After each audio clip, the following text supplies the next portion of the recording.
Greetings and welcome to you. Hold on. There we go. Bravest citizens. Hi, everybody. Hello and welcome. It's me, your boy, Dr. Terrawat, Toronto's greatest supervillain and evil genius, and this evening, your kind and benevolent DM, running ourselves another game of D&D on the 5th edition of the Monster campaign that we've been running for you guys, and today, it's B-Team. It's getting the B-Team back in. And we're going to go down our list real quick, but first, we want to let folks know, at home, oh my god, with the Lemony Fresh Boy and all his fucking bits. Hello, Chaotic Screaming. Hi, it's good to see you. Hello, yes, hello. Welcome, everybody. We got ourselves a raffle going on for $5 a ticket, as per usual, but today our games are Hand of Fate and Europa Universalis 4. And Claire has just gifted 4 gift subs. Thank you so much to Cooperative Multiplayer, Bevins, Magnath Redux, and Purple Iron Fist. I gotta really just start taking some of these names that you guys come up with for yourselves and start using them as, like, heroes and villains, because this shit's funny. Europa Universalis 4, for the folks that want to know, is very much like Civilization. It's a turn-based strategy global game, but it's much more historically focused than games like Civilization, and... It's not turn-based. Oh, it's not turn-based. Oh, I thought it was. No, you can pause it, but it's real-time. Oh, that's why I thought it was turn-based, because you just, like, pause it, do stuff, unpause, and then pause it again almost as quickly. And yes, no, you go by like a month in game and go, oh no, everything's falling apart. I need to attend to this. Yeah, quickly stop it, make it stop. Everything's going on crazy. And Hand of Fate appears to be an interesting, like, card-based dungeon crawler game, which is very curious, and I highly recommend you guys check those out on Steam. See if you're interested. If not, all proceeds still go towards evil. Keeping the lights on, keeping us all fed here, keeping the world together here at Evil Incorporated. And I can't thank you guys enough. We got into our 2400 goal. Rainer absolutely Yep, here's an example entry. Well, guess what? Rainer, you're on the fucking list. You've got one. You got one ticket, you son of a bitch. Alright. And up... for our players that we have here this evening, we've got, on the top of our order, Esteban playing our skeleton hunter, Talrind. Good evening, friends. And we've got Rainer coming in, playing our draconian sorcerer, Drakir. Good to be back. We've got Kaldaka Gray playing our cleric named Snick, who is a kobold. Snack Help King. We got Quad coming in as our Warforged warrior, Alloy. Like tears in the rain. God damn it. This is an MSN Messenger from the 1990s. You stop that. Okay, Roy Batty. And we got Palanthir coming in as Caleb, our Air Genasi rogue. We be back, bitches! Heck yeah. And Enbisaurus coming in as our Goblin Bard, Piffles. And we have a lurking member of the A-Team. Yeah, one of our members of the A-Team, Cassiana, didn't log out. So their name's at the bottom of the screen, and will be there now forever. So, tough. They have left their mark on this campaign for all eternity. Too fucking bad, is what I say. Alright, so, we have all of our wonderful players assembled. When last you guys found yourselves in the Palace of Falling Leaves, addressing the king, you guys brought in a slaver who was... you also brought back the human lycanthrope, who seems to have been sort of cursed and warped beyond the normal realms of lycanthropy, a werebear named Bodak the Animal, who was taken away to sort of be assisted with his situation to see if the king can perhaps cleanse some of the corruption that has gotten into his system and stabilize him in a sense. You guys also brought a slaver who had taken upon themselves to more or less capture and sell monstrous races specifically to people that lived within the Empire. The king then mined him for information and summarily disintegrated him in front of everybody. That was... Yep. Quite the Human show. incense. He got We expected nothing deleted. else. he got Smells like bacon. he got bullied in front of everybody and was summarily removed. Now, the information that you did receive, though, was that on the map, just down south of a town called Ogun, right around there, was their slave market on the edge of the wasteland that is the ruins of the ancient kingdom of Oron. And you guys were given a bit more agency as A-Team was handling some more personal matters for the king. You guys, now that you've brought these people back, have now been given sort of an opportunity to pick a direction. If you guys wanted to perhaps go see more of what was going on in Egress and track down where that guy got that red statue, or go to the slavers market, or both. Or explore other areas. The world kind of opens up at this point for your team. You do find yourselves A still whole new world. standing in the presence of the king at this moment. So you Shit. guys are still sort of there following that previous conversation. Did anybody have anything that they wanted to follow up on? Sure.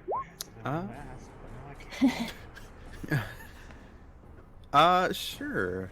Alloy will step forward and say, "My king, there is a question I wish to ask of you, if that is all right." Speak, my child. When we told you about the being in the forest, you referred to him and yourself as pit lords, was it? Underlords. What might an underlord be? It is difficult to explain. Underlords are not gods, per se. Entities like myself exist in between worlds. We are here, but we are also not. Umalaut, the other entity that you came in contact with while traveling through the cursed forest, he was one such as I. We exist on a similar level of power. We have realms of our own, like my kingdom here. We have children, those that we would send out to do our bidding. Though their agenda may be different from ours. Alloy will nod his head and say, "Thank you." Of course. It seemed to me that Umalaut did not care for his followers the same way that you do, my lord. He sees his children as things, toys, things to be cast aside at a moment's notice.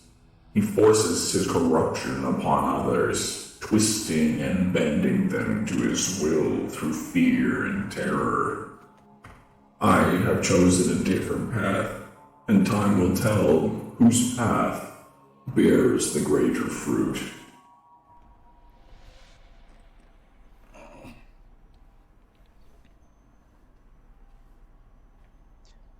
My lord, do you know if there's any other underlords we may encounter in our travels towards or around the area of the ancient kingdom of Oron? It is hard to tell. There may be other entities.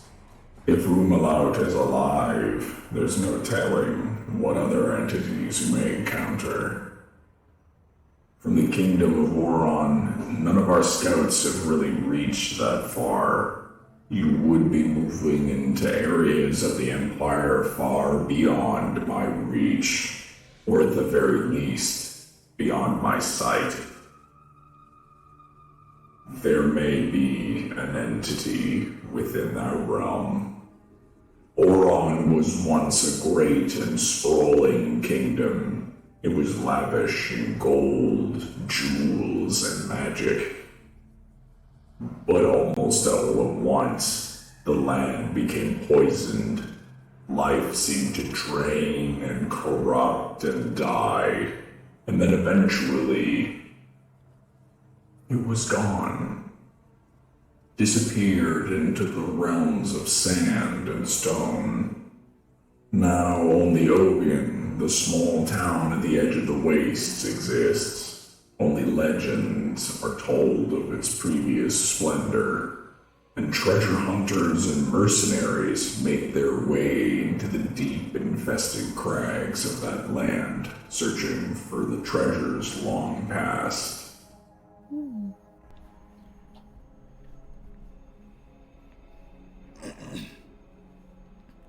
He taps his chin a little bit with one of his bony fingers in thought, and then after a moment, reaches out to his left, and his hand seems to vanish through a portal, and in a moment he pulls back out a small flask of a dark black liquid.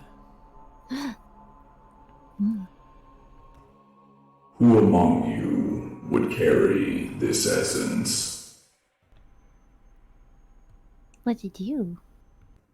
This will allow me to see you when you travel beyond our realm. I will be able to watch, and in times of need, I will be able to exert my influence for a brief moment when you shatter this vial. It contains a concentration of my strength. Snick points at Alloy. Alloy will step forward and accept the potion or the vial. the potion. The potion seller. Potion seller. I require your strongest potions.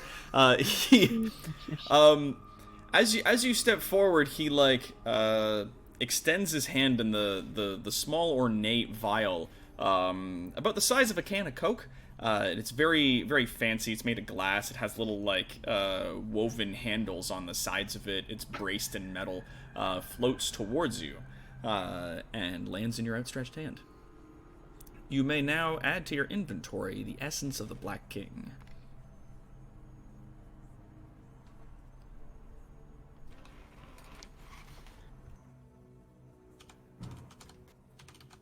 Unfortunately, as you will be traveling so far beyond our kingdom, it will be difficult for me to pull you out in the event of something serious. I can either bring you all there or bring you home, but only one. I would suggest that you try to make your way to this location on foot. That way, if you do free some of our children, we can bring them here instantaneously using this essence. If, for some reason, the essence gets used beforehand, you may still travel by foot back to the kingdom, though traveling in a large group of slaves may be difficult and hard to move unnoticed.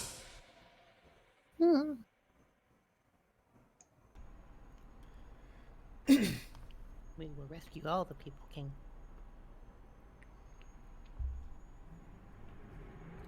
You do your kingdom proud, tiny cleric.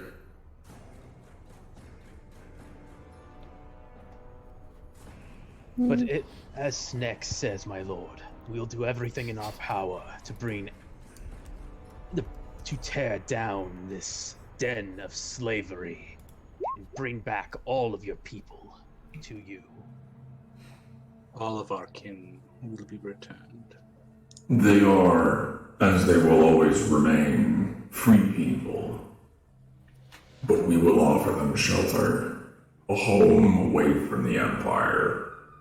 This way, they will no longer need to fear the inside of a cage again. However, should they choose to leave, it will be their choice to do so.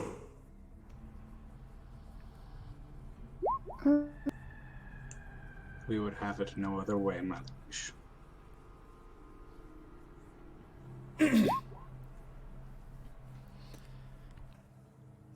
Good. Then, so shall your next quest begin, to rescue more from under the Empire's boot. Speak to me if you have need of this knowledge or any further services that may bring victory to our people. Excuse me, God.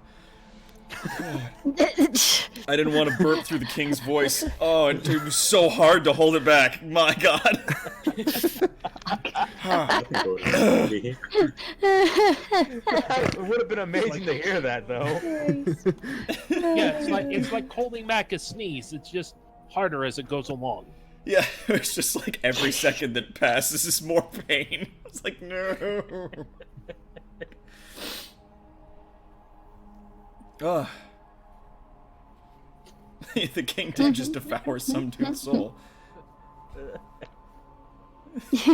Alright, so, do you guys have any other dialogue here? Good. I don't think so. I just basically want to ask the king real quick. Mm-hmm. When did he wanted us to leave? Like, Oh, it's entirely up to you at this point. I mean, obviously, the sooner the better. There are slaves being held, but like it's up to you guys at this point. There's no like you gotta leave by whenever. Like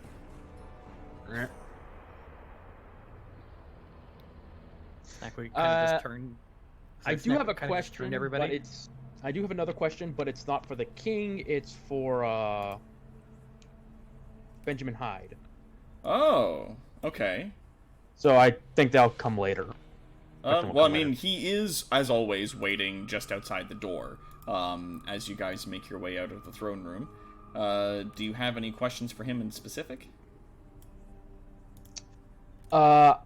Two, technically. First Okay. one is just kind of casual thing.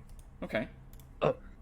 Benjamin, we encountered a troll that I think the other team, like, was it troll or ogre? I forget. It was a huge mountain troll. It was massive, and its name was Ogron. It was a thing. We could call it a thing. We encountered a massive troll out on the way towards our mission, who it seems the A team had sent back here. We kind of redirected him to make sure he was back on the right path. I was curious if he ever arrived here. Oh, yes. He nods.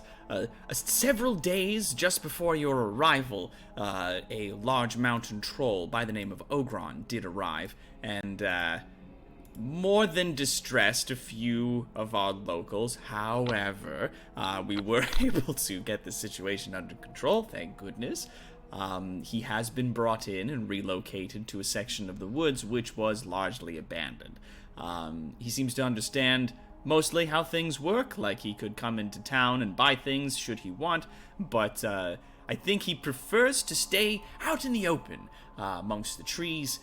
He's really acclimating himself well to, living in areas where there's greenery again and it's not cursed and awful. And there are a handful of our kingdom's attendants, a few goblins that sort of check in on him every day or so. Why do you ask, if I may? Just out of curiosity, because we did have to redirect him back over towards the town. I was hoping he did not get lost. No, he can't read. So he did get lost more than once, and he was it was right though. He did eventually though make it here. It was a bit turned around more or less. He just kept screaming door at the doors and pointing at them until we eventually opened it up and asked him that we didn't want any to buy and that he should try selling it somewhere else. And then he came in, and now we're friends. So that works. He did believe me. All's to be well that you ends well. for a bit. Yes, well, I'm sure he'll make a wonderful addition to the kingdom at some point whenever he figures out things like reading and words. But, yes, it's quite good.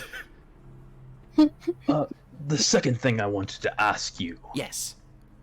When my parents first arrived here, did my mother ever mention anything of where she originated from? I cannot get it out of her myself. Well, and he shifts a little bit as he's standing and he thinks, I mean, it's not my business to say. I know that she kept a lot of the information of where her and her husband were originally from. She didn't speak much or really at all about her specific origins, but I do know that Red Draconians are native to the southeastern corner of this continent. So, the area that we would be heading to currently. That is correct, yes. Very much. I will need to talk to her again then, see if I have any more luck this time. Of course.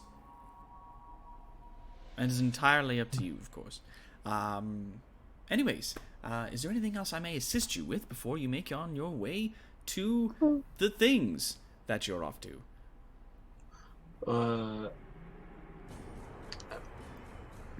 With any new arrivals, do we have any idea what the Empire's current dispatches are throughout the eastern section of the kingdom we will be traveling through?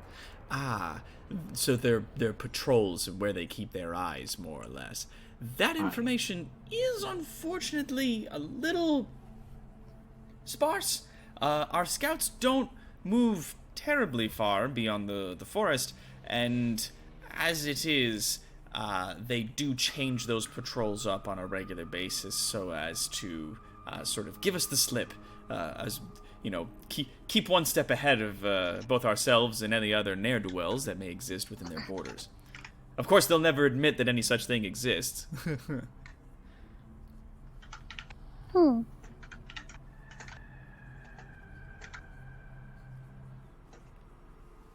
Thank you.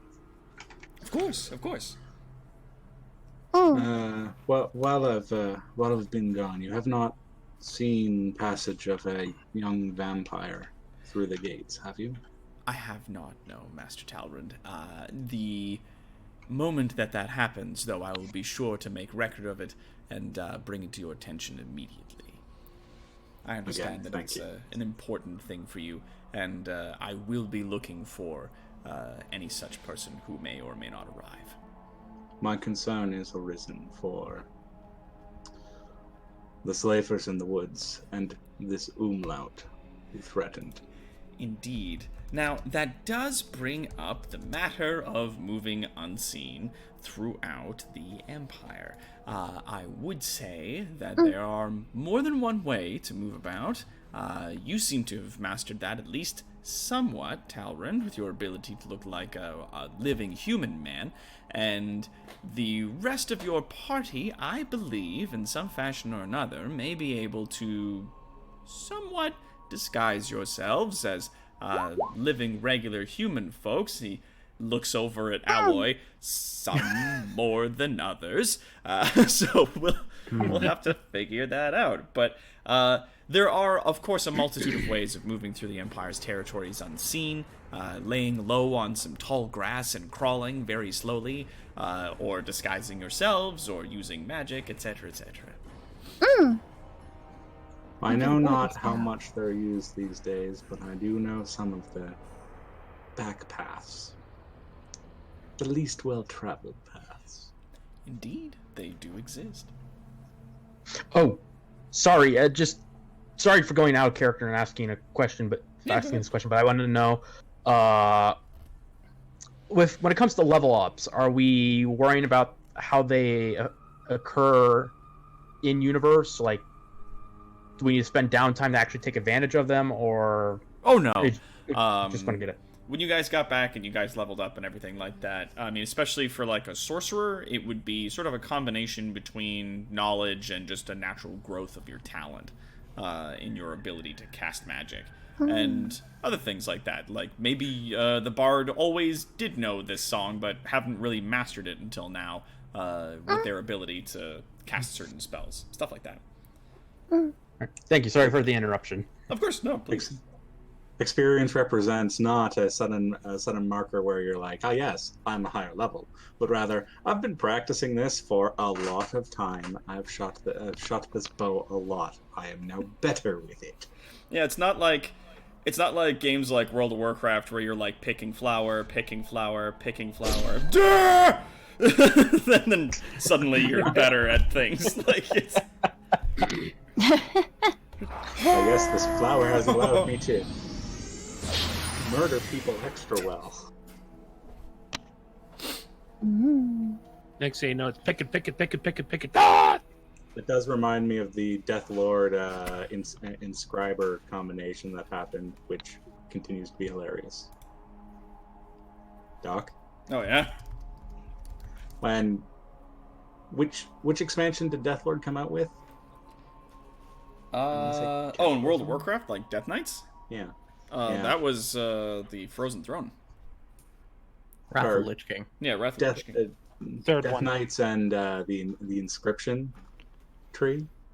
That Oh, required yeah. picking flowers. So you have a whole bunch of players playing Death Knights running through the fields picking flowers. Yeah. Yeah, because everyone wanted to try all the new contents at once. So they made a bunch of Death Knights that were inscriptors, which required them to be herbalists. So there was just a bunch of Death Knights skipping through the fields picking daisies, and it was a weird time to be playing video games. My kind of Death Knight. And thank you, Tonberry, in the chat for absolutely diving on and stabbing the bot that jumps in. He did not stand a chance, so thank you very much for keeping us clean. And Fuck that bot. fuck him. If we're going to be stealthy, we should check in with Tooth and Claw and see if they can make a suit of armor to make alloy less alloy-ish and more absurdly large gentleman in plate mail-ish. Well, when it comes to blending in, I think I've gotten the hang of a new spell that might help. I also need to see if Shaman knows what we can do with all these mushrooms I got. Ooh, minor illusion. That's good. Wait, what? Mushrooms? I thought I stopped you from getting those. I got pockets. So you have pockets full of big, gross mushrooms. Big juicy mushrooms. They're so juicy. So juicy. I just don't try to stop her anymore. I've given up. Look, I after don't we know. found that bomb she hid in the Goblin Quarter last week. Hey! Piff, Yes? don't you have some questions to go ask your fellow goblins? Thank you. All right. So, is there anything else that you guys have that you guys want to do? Anything else you want to say while you're here in the palace? I'm good. All right. So where do you guys head off to? I need to get these mushrooms out of my pockets, and I also gotta go see if Goober can teach me how to do stuff with Grumbus, because right now all he does is shit on things, and I gotta get him to stop, or I gotta weaponize it, so... Okay, cool. Why not both? So yeah, if you wanted to go down to Goober's shop, Goober and Gobble's Junk Emporium, and check that out, you absolutely could. Okay. I want to go speak to Shaman about and have him look at the enchanted Cuffs? The binding Yeah. cuff? the binding the cuffs binding that we cuffs. got. Ask him if he can come up with something to, say, disable that even just temporarily. I'll tag along the Is that shaman so that I can see Good about way the to cause mushrooms. mayhem. Yeah, so, you guys make your way down to Shaman's place. And, as you come in, you're greeted with the usual sort of, like, waft of weird smells and just, like, smokes And, of course, you see Shaman, as per usual, standing behind his counter amongst a variable of potion bottles and other Kiros and things. And as he sees you come in, his face brightens up. And he goes, "Ah, yes, welcome, yes, come in. Good to see you again."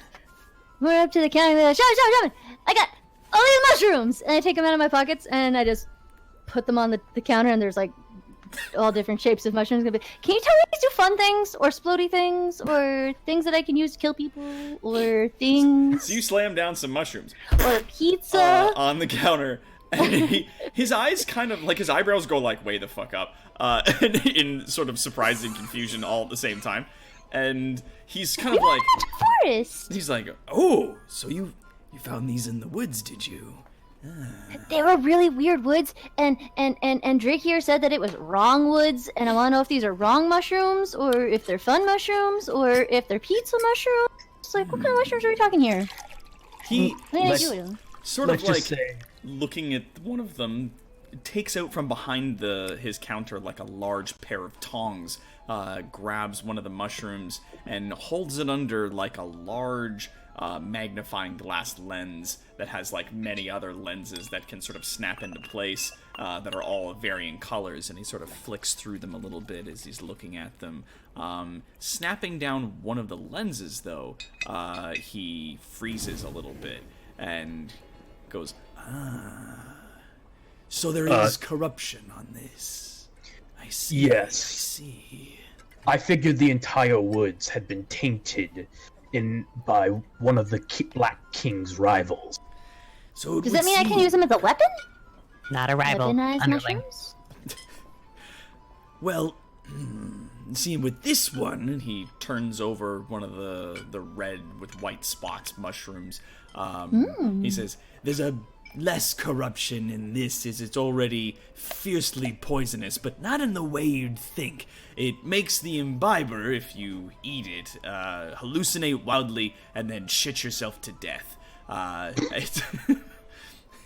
It's awful. So this is what we call the stool's stool, and we're gonna put that over there." And he puts it way over to one side. If we powdered it and I blew it at somebody, would they poop themselves to death? Bit mushy to be powdered, but if you dried it out, powdered up, and then, I mean, you're just as likely to breathe in some of the spores yourself if you're trying to blow it at somebody, and then you would shit yourself to death, but not before, of course, having the ride of your life. So, hell of a way to go, stool. But you can put that over. So that's that. What if we dipped arrows in it? Oh yeah, what if we did that?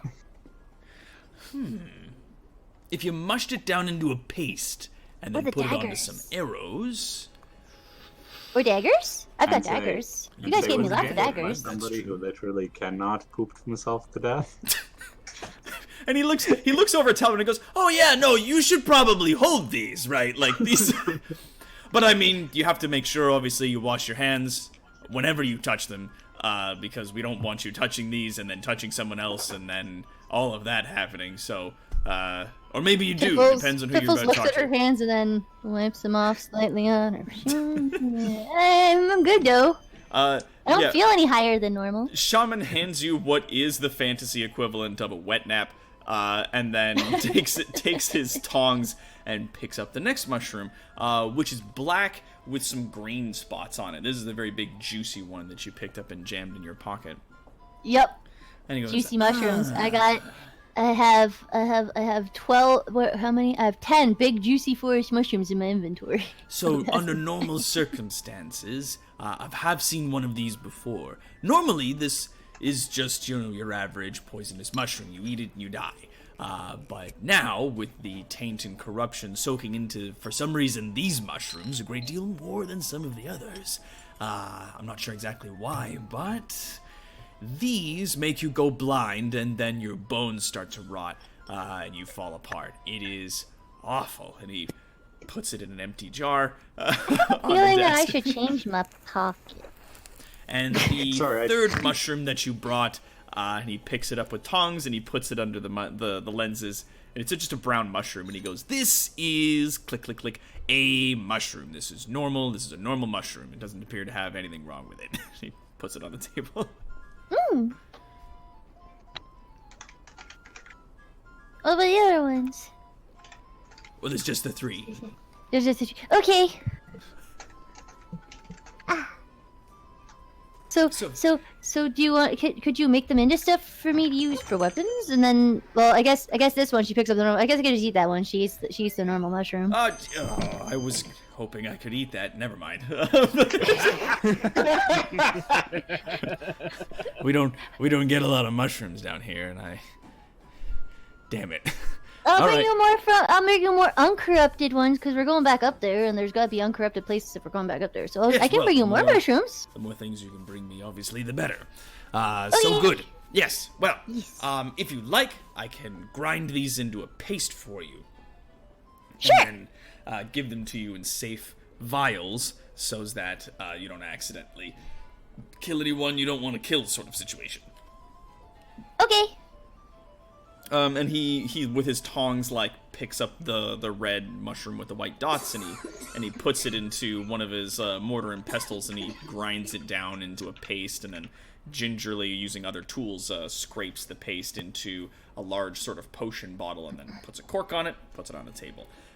Does the same thing with a different mortar and pestle and puts it into a different jar so there's no cross-contamination and has them there in front of you.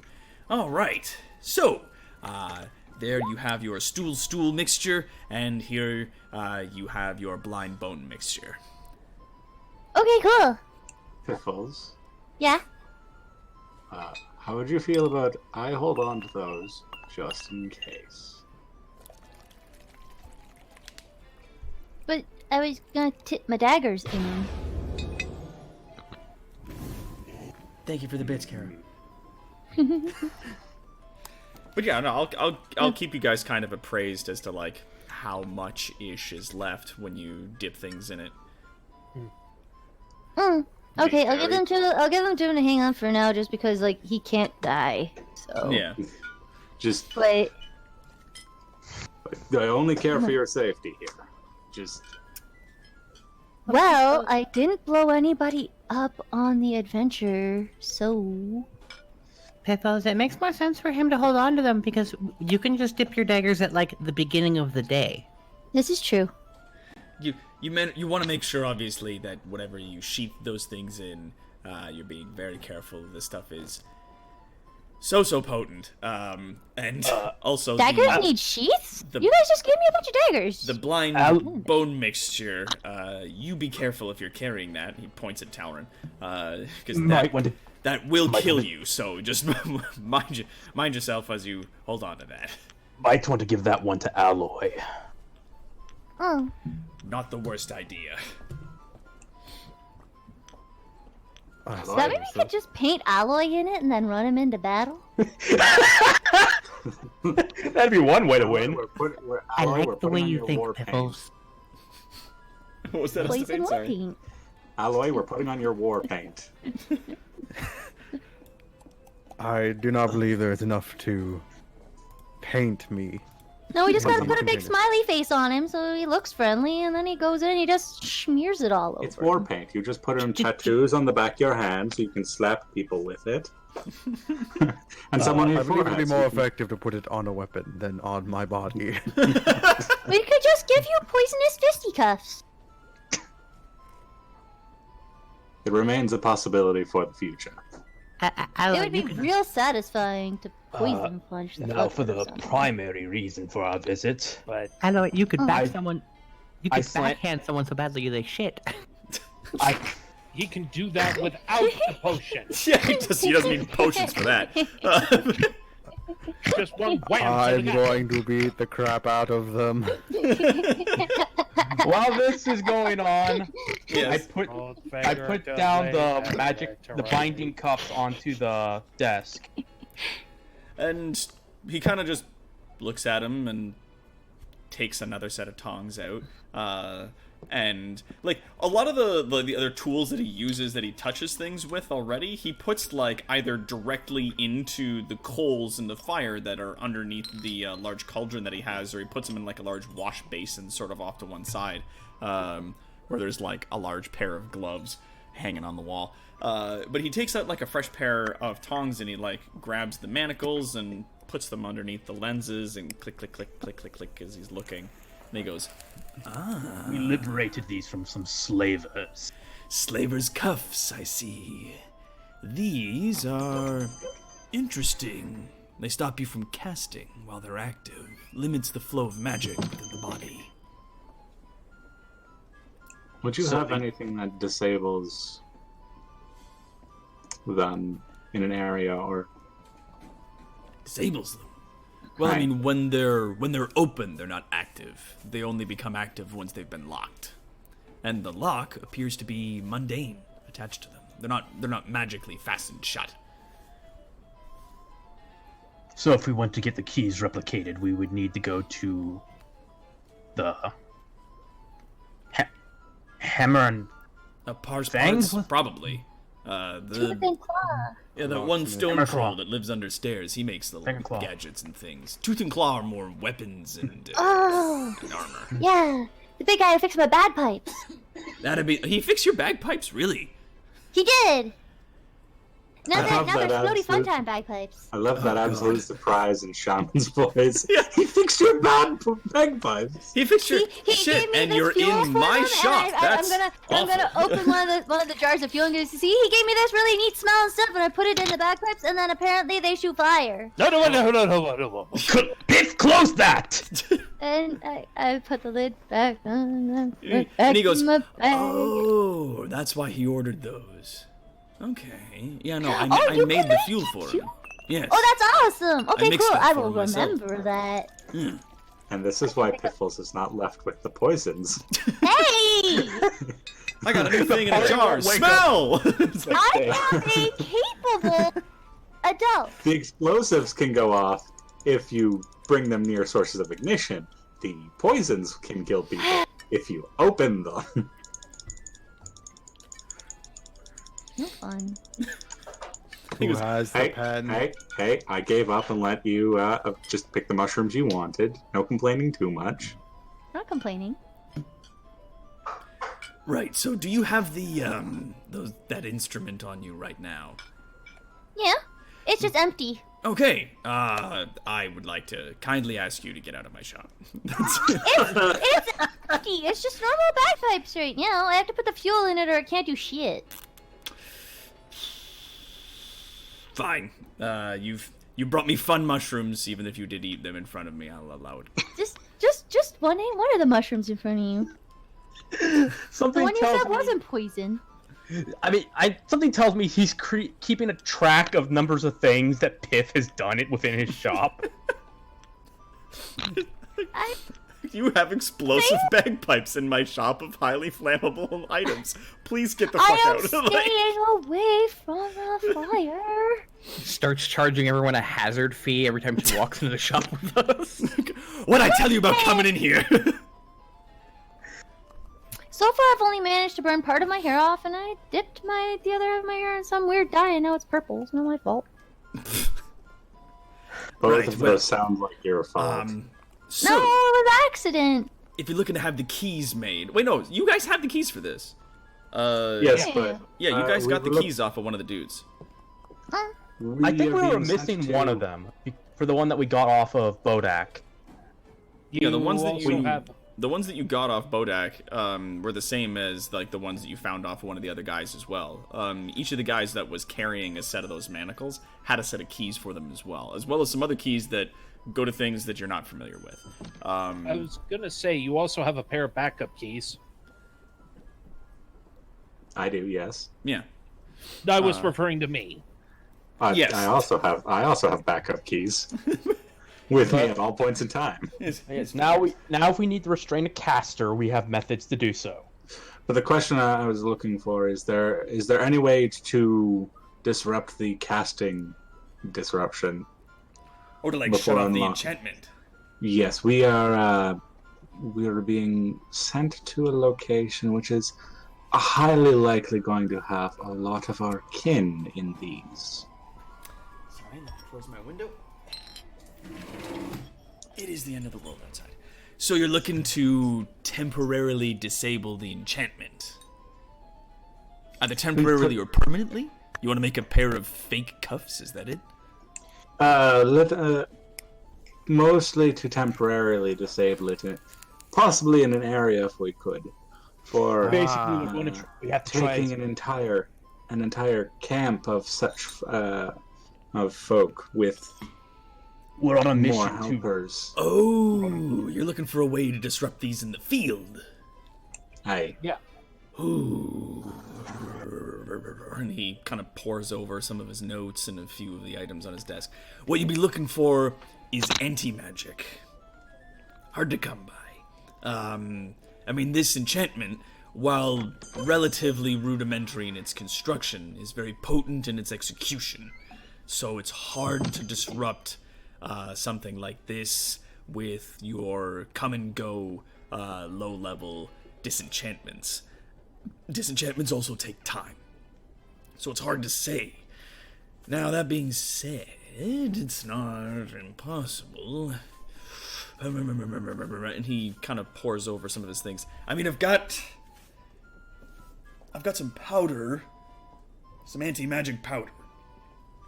I could put that in a grenade for you, and you throw that into an area, and puff, it spreads this sort of glittery blue powder all over the place and shuts off any enchantments that are in that area. It is not cheap. How not cheap are we talking? We're looking at somewhere around 1,000 gold. Hey, shit. I gotta tell you, this shit is hard to come by, especially down here. Plus, and he jingles the manacles, these are just made of steel. You just break these. Like, the enchantment does stop the person who's wearing them from being able to cast magic. But it's just steel manacles. Like, they'll still break open if you break them with your regular strength or if you smash them with a hammer or an axe or something. Or if someone else casts magic on the manacles. And he kind of, like, stops for a second and goes, I don't know if that would work. Would that work? I don't know. And he sort of like looks at the manacles through the lens again and goes, I don't entirely know if magic would affect these. How many pairs of these do you have? 2? 4? Because did each slaver not have a pair on them? Yeah, you would have 4. Would you be willing to give one up to try it out? Yes. Alright, well, there it is. Yeah, right. He takes the manacles and he puts them on a large stone slab that's on the floor, sort of off to one corner of the room. Walks back over to his table and motions for everyone to back away from it. As he, especially pickles. Yeah, and he takes a rod out from under his desk and he levels the rod towards the specific manacles that are lying on the thing. They've been closed and locked and engaged, and then he just lets off a huge blast of energy from the rod, and it slams into the manacles and leaves like a scorch mark around where the manacles were, but the manacles themselves remain intact. Where'd you get that? How can I get one? This, we miss, be a blasting rod. This is not for you. He puts it back on the desk. What? It's very much like where he puts it as it holsters to like the underside of the table is very much like one of those shop shotguns that they have like attached to the underside of a register to stop themselves from getting robbed. But then Okay. I could have splody reach. Alright, I thought you were going to say it's on a plaque that says, we have the right to refuse service, or... Yeah. You I'm maybe sorry. have... The moment he says it's not available, Tolerant breathes a visible sigh of relief. Stealth and breathing, okay. I've been nothing but trustworthy this entire time. Your personality does not makes us. Yeah, you and your exploding bagpipes, your shitting frog, and your bucket of spoons. I have done nothing bad. Alright, I'm saying on my best He like behavior. puts on So- a pair of goggles and walks back over to where the manacles are and pokes them with a pair of tongs a little bit and goes, okay, so it seems the enchantment not only stops a person from casting but also protects them from magic themselves. So one of the only things that can really beat an anti-magic spell like this would be anti-magic itself. Or, smashing it. And he picks it up with the tongs and hands it back to one of you guys. So, Do you by any chance have an acid that would eat the metal but not hurt the person wearing it? Acid! He claps his hands together. Now that, my little friend, I can do. He walks behind his desk. What kind of acid do you need? Like Something metal? that'll eat those cuffs without eating flesh. Oh, you don't mean the fuck That He stops for a second and metal only acid, huh? Acid that, he drums his fingers on his desk. Metal that only eats through air. Acid only eats through metal. Acid only eats through metal and Something not to people. corrode them, make them weaker, easier to break, anything like that, really. Well, see, I've got lots of acids. Acids that can be used at varying potencies to eat through metal for sure. Absolutely, I can do that for you. Acids that eat through metal and not people, that's, a bit more exotic, so it depends on exactly how careful you want to be. most acids aren't choosy about what they eat. All right, at this point, Caleb's just going to pipe up, look, if you're careful with the acid and use a controlled amount, it won't eat the person. It'll eat the manacles. Yeah, if you have them just hold need the someone- manacles out and you just sprinkle it on the chains, it'll weaken it enough that it can break open. But we do have the essence of a rust monster contained in a vial over here, but that is 500 gold pieces. That stuff is... You have my attention. Yes. So this was from a rust monster that was defeated.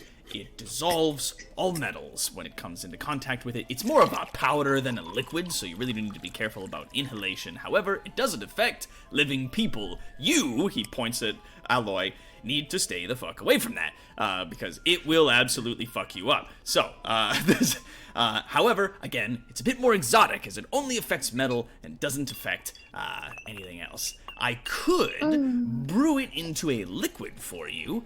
I got the tools for that, right? He looks around. The only thing that can fuck me up. A weapon to surpass. Why do we Metal need? Gear. Why do we need to buy acid when I can just spit into vials? Because I don't want to kill the people wearing the cuffs we're trying to save. No, I'm just talking in general. Piffles, I must ask, how are you with lock picking? Lock picking? I don't know. I don't think I've really done a lot of it. Let me. Okay. Professional thief, right here. We've already established that you're not very good at sneaking. Sneaking, no. Thieving, yes. I was going to Go hand in say, hand. She's digging through her bag, looking around. It's like, I got a disguise kit, but I don't got a lock picking kit. But I could try and jam something into it. I'm pretty Okay. sure we most of us have something to deal with these manacles. I have heat metal. Aloy just kind of wiggles his halberd around. Just diddly. Yes, but if you Shaman. miss with the halberd, you'll take off their hands. that also actually does just raise But then a the manacles are still off. If he cuts the hands off, the I was manacles going are to say, still does that off. raises a good question. Yes. Sorry, I didn't. What do these manacles actually look like? Are they two manacles connected by a chain, or are they a solid metal construction, or? Yeah, it's like there is a bar across the middle, and then two half-circle cuffs on either side, which are then connected by a hinge. And when the two, basically when the manacles sort of slap shut, the middle of them is where the locking mechanism is. So there's a singular locking mechanism in the center of the thing when the two sides are shut. Oh. Does it look like something Alloy could brute strength just snap in half? It would take you would really have to pour on the mustard, but you think that if someone tried to put a pair of these on you, absolutely. There's you think that you could probably brute strength your way out of a pair of these. It does. I'm not gonna make you roll for it, but it does dawn on you that if you try to tear these apart while they're attached to a person, you could potentially harm the person that they're on. Tolerant has a sudden question. Tries to... can somebody put a pair of these on me? I don't know what they'll do. He kind of goes, "Oh, that's a good point." And he like holds the manacles open and he goes, "Up to you." Maybe don't. Alloy just kind of That sounds like a tilts bomb. his That head sounds a like a little. bad idea. So do you put your hands inside the manacles? Yes. Seems like a very bad idea. So you put your wrists into the open manacles and Do he you think closes some little them. manacles can overwhelm the king's magic? He closes them over top No, of your but wrists, you maybe. and nothing seems to happen. But then he engages the locking mechanism, and you fall asleep. So the lights in your eyes immediately go out, and you collapse to the floor. You are still aware of your surroundings, but your immediate consciousness is being suppressed. Did we kill him? And he kind of looks at him on the ground and goes, keys? Define Keys? kill. Someone! Keys! I unlock the manacles. Okay, and the second that the lock becomes disengaged, immediately your eyes light back up and you're conscious again. Well, that was interesting. Fuck. Let's not maybe do that again. Shaman. One more thing I've been wanting to ask. Yeah, what is it? With the whole not being damaged by magic, would that apply to the person wearing them or just the manacles themselves? It looks like it's just the manacles. They just suppress magic around themselves and on whoever's wearing them. But, I mean, if you were to put these onto somebody, I imagine they could still get blasted through with a scorching ray or something like that. Oh, there goes one of my plans. Yeah, couldn't use these to protect yourselves from spells, no. I mean, I had the idea of just using a bunch of fire magic to destroy all the cages and hoping that the manacles would protect them from the captives from the magic. Oh, if only it would be so easy. Captives, what? Are you going to go free some slaves? Aye. Which is why I was looking for the area dispersal. Because slaves suddenly no longer under magic restrictions might be enthusiastic. Indeed.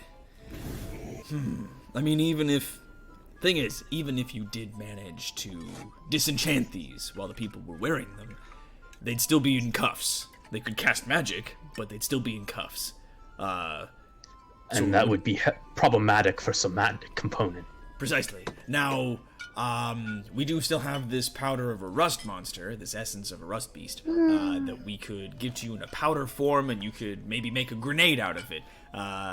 And it would explode and dissolve a cage and the manacles perhaps all at once. That being said, acid would also work, but that would kill everybody. He kind of would strokes on one of his beards. I mean, I Can could. you to check something for me with the rest monster stuff and the cuffs? What's that? Just putting a line of the rest monster stuff right through the middle of the cuffs where they bind and seeing if severing that point breaks the magic. I mean, I gotta tell you, kid, if you put a little bit of this mixture, a bit of this powder on the center of those cuffs, it will dissolve the cuffs. At least it'll eat out the middle, and that's where the locking mechanism is. So if you just sprinkle some on the lock, then the enchantment breaks and the cuffs bust open. Okay, that's what I was trying to make sure. Oh yeah, but trust me, I can guarantee you that the essence of this rust monster is very effective. I lost a lot of instruments trying to run tests on this. As a powder by itself, I'm gonna say it's hard to come by. 500 gold pieces. However, I am willing, because we've had so much fun testing these manacles out here, I'm willing to say I could turn it into a grenade for you at no additional charge. How many gold pieces do we have in the party? That's a good question. Let me check my pocket. Because you guys did find some decent gold on the slavers. Yeah, We found about 100 or so gold on the slavers. total. Yeah. But we did I have find 100 gold left about on myself. 40 pounds of horrible jewelry that we should try to get rid of. Oh, Yes, the chunky we did. jewels. Yes, the big chunky jewelry. Goober would probably take that. Oh, Would it- also, Or maybe we the had rock giant. how much has been left over from the king's stock of gold? The stock of gold king gave us. I know we had some left over from that. I think we split that out across the There party, was some did we left not? over. We couldn't do an even I split. think the last We had a little bit left over. bagpipes. That which was We in the. did. We did have a lot left over. Would it make any difference knowing that we are specifically being sent to task by the king, and would it make any difference if we traded you the handcuffs as part of the deal? And his eyebrows raise. Ooh. How many pairs of the handcuffs are you looking to trade? How many do we have? You got 4 right now. Potentially a whole lot more once we get back. I tell you what. You give me 2 pairs of those handcuffs. And the keys for the handcuffs. And I'm gonna say 5 pounds of that chunky jewelry. And I'll make you a grenade. Can we do that? That's a pretty good deal. I think that's fair. That sound good? It helps us help the king. Alright. So, it's gonna take me a bit to very gingerly make this grenade. And truth be told, it would make me so much more comfortable if none of you were in here while I was doing it. So, if you like, and he takes a piece of paper and he writes down the order on it, and he goes, come back in, I'm gonna say 12 hours, or tomorrow, whichever suits you better, and he hands it out on the table and goes, and we can do that. How's that sound? Sound good? Sounds like a plan. All right. Sounds like a plan. Payment will be due up front, though. We trust you. We- You're not going anywhere. Divvy out 5 pounds of the jewelry. We have 40 pounds of the crap. Yep. You now have 35 pounds of chonky jewelry, which is a mixture of gold and jewels sort of haphazardly slopped together, and 2 pairs of the cuffs, and the keys to said cuffs, which he takes and stows on one of his shelves.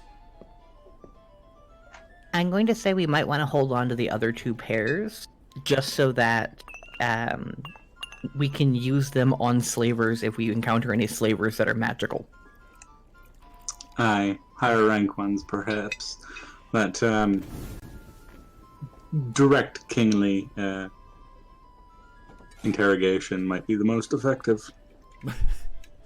Well, I mean, I hear stories, but it's that's not the worst. I mean, we literally just saw it firsthand. Yeah, wow. What was it like? I mean, I don't want to jar you too much, but like, The slaver just kind of vaporized before our very eyes. Oh, he consumed the slaver's essence. You turn into dust. Very enthusiastic interrogation. Wow. Yep. Yeah, Kind no, of that's needed a broom afterwards. That slaver could No. fit very nicely in an envelope right now. Whew, okay. Whew. He's like, wow. Okay, well, that's Yeah, it was. That's like- it was a sight to behold. It was That- an experience. in layman's terms, he basically disenchanted a person. He broke him down into energy and then consumed it, which is That's about right. horrifying, suffice to say. And honestly, if this awesome. wasn't such a nice place to live, I wouldn't live here. That's scares the bejesus out of me. So, whew. In the Well, king's It's on our defense, the side. guy probably deserved it. Oh, no doubt. I mean, He he was was human. he was a slaver. Those are the worst. Let me tell you. A slaver who specifically enslaves our kind. Anyone who doesn't really fit into the empire. Yeah, well, they do have a particular mold for the folks that live in their kingdom, don't they? I guess now he technically fuels the kingdom since he's in the king, right? That's a very good point. He's just like, yeah, I suppose he does. Yeah. I'm okay with that. Bypass not well done. Yeah, just if anybody asks you, though, you didn't hear that from me. Morbid. All right, let's move on. Right. So, and he takes the manacles and the jewels. And he goes, "I'll have this ready for you." And he holds out the sheet of paper. Anybody can grab that.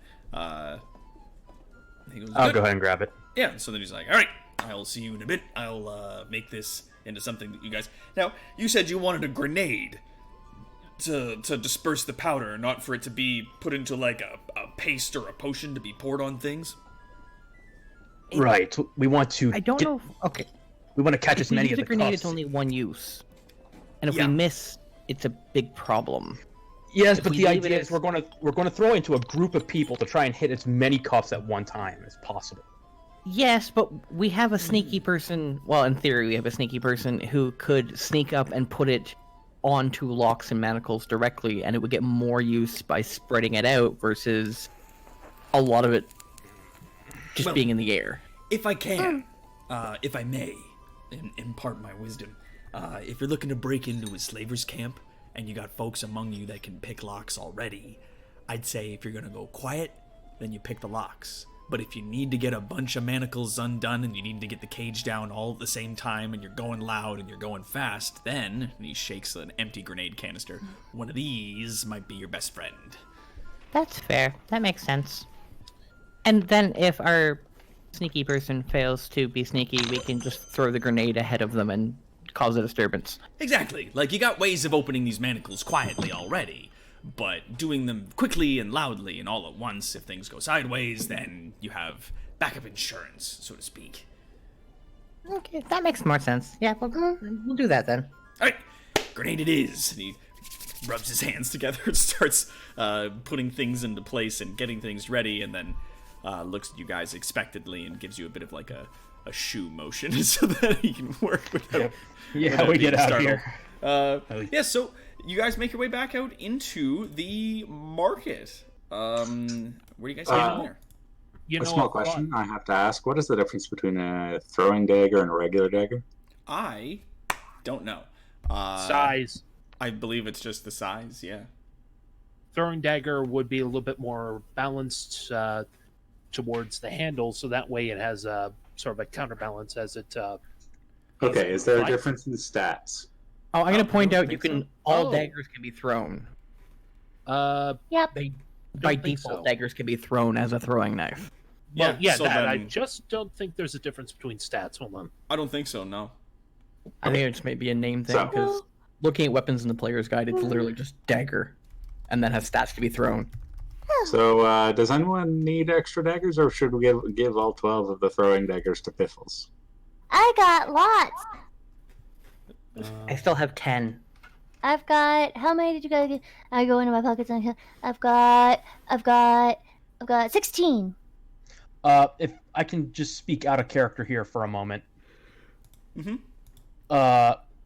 Honestly, I do think if we're going to have a set of party funds off to the side, separate from our own stuff. Someone should track no. it.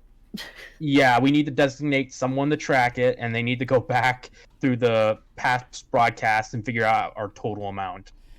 A party treasurer. Yeah, no, figure it out. And I mean, you guys. We're gonna end up having an accounting system like the McElroys. Yeah, like I didn't want to get.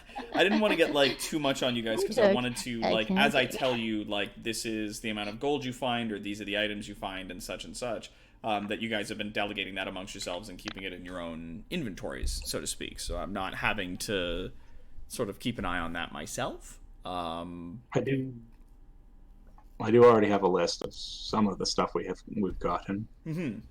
Yeah, I could- think I'm pretty sure we have a track of our items. The problem is, I think we lost track of the gold.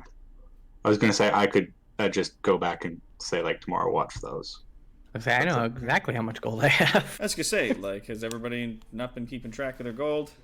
I've got my mean, gold counted for, but I don't have mean, the group. I was pretty sure we accounted for all of the gold that we were given into our inventories. No, Yes. I Yeah. remember No, we kept it- specifically we yeah. had a small subset that we couldn't divide really cleanly. That we Yeah, decided because it was party like funds. 800 or something, and there weren't like as many of us. Like, so I know we spent some of it on the bad pipes, and then we had like 5 or something hundred left over, and I can't remember what we did with it.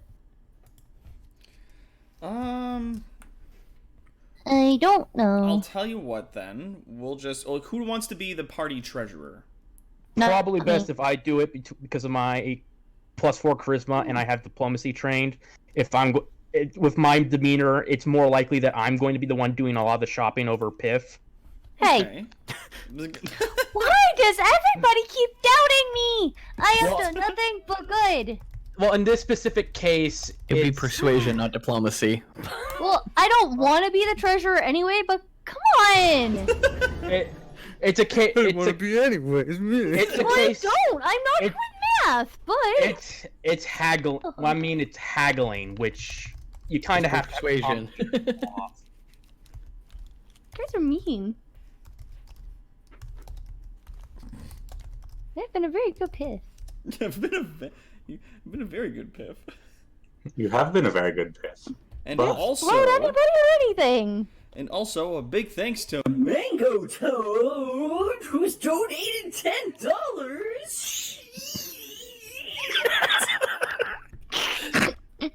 Mm, I'm gonna put you on the list for 2 tickets. Nicely buddy. done. Wow.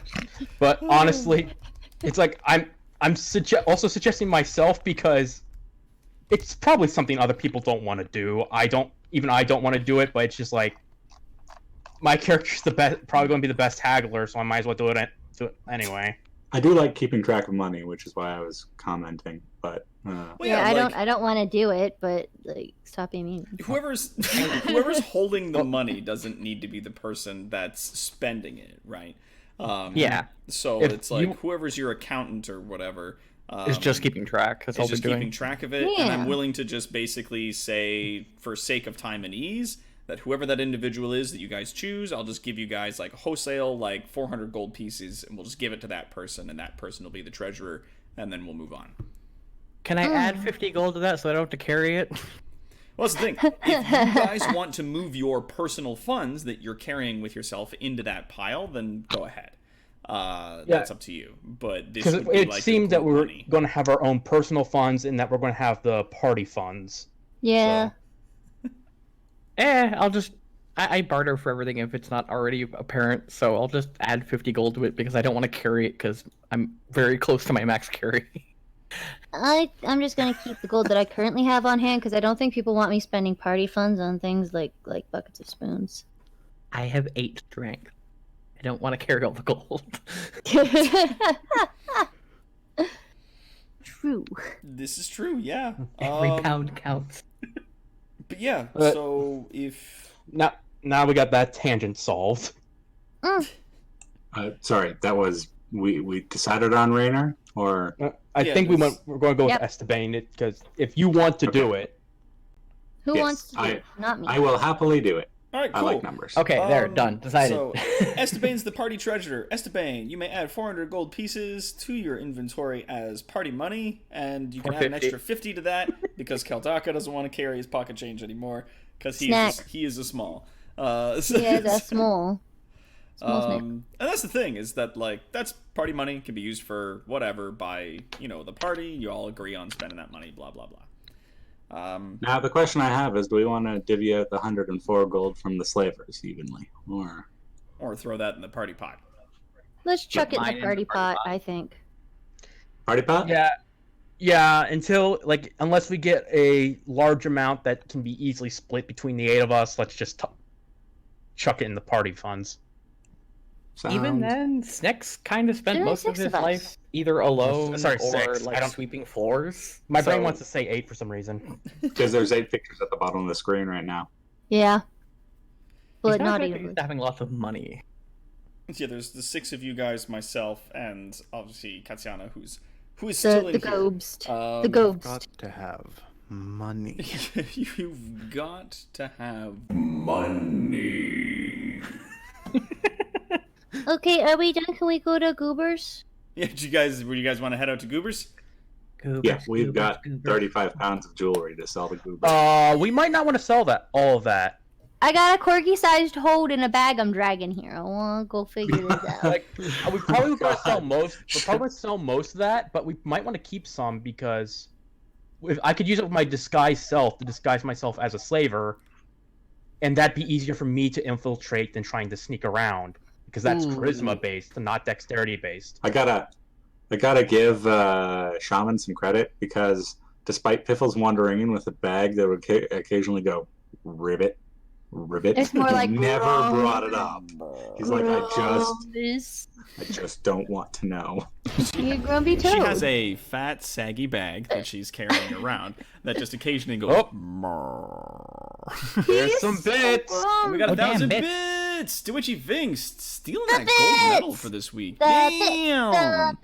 The bits. And just real quick before we head out to Goober and Gobble's Garbage Emporium, we have ourselves, of course, as you can see, the Pandemic Fund on the bottom right hand. We're going to be running it to the end of the week, even though it says 0 days left.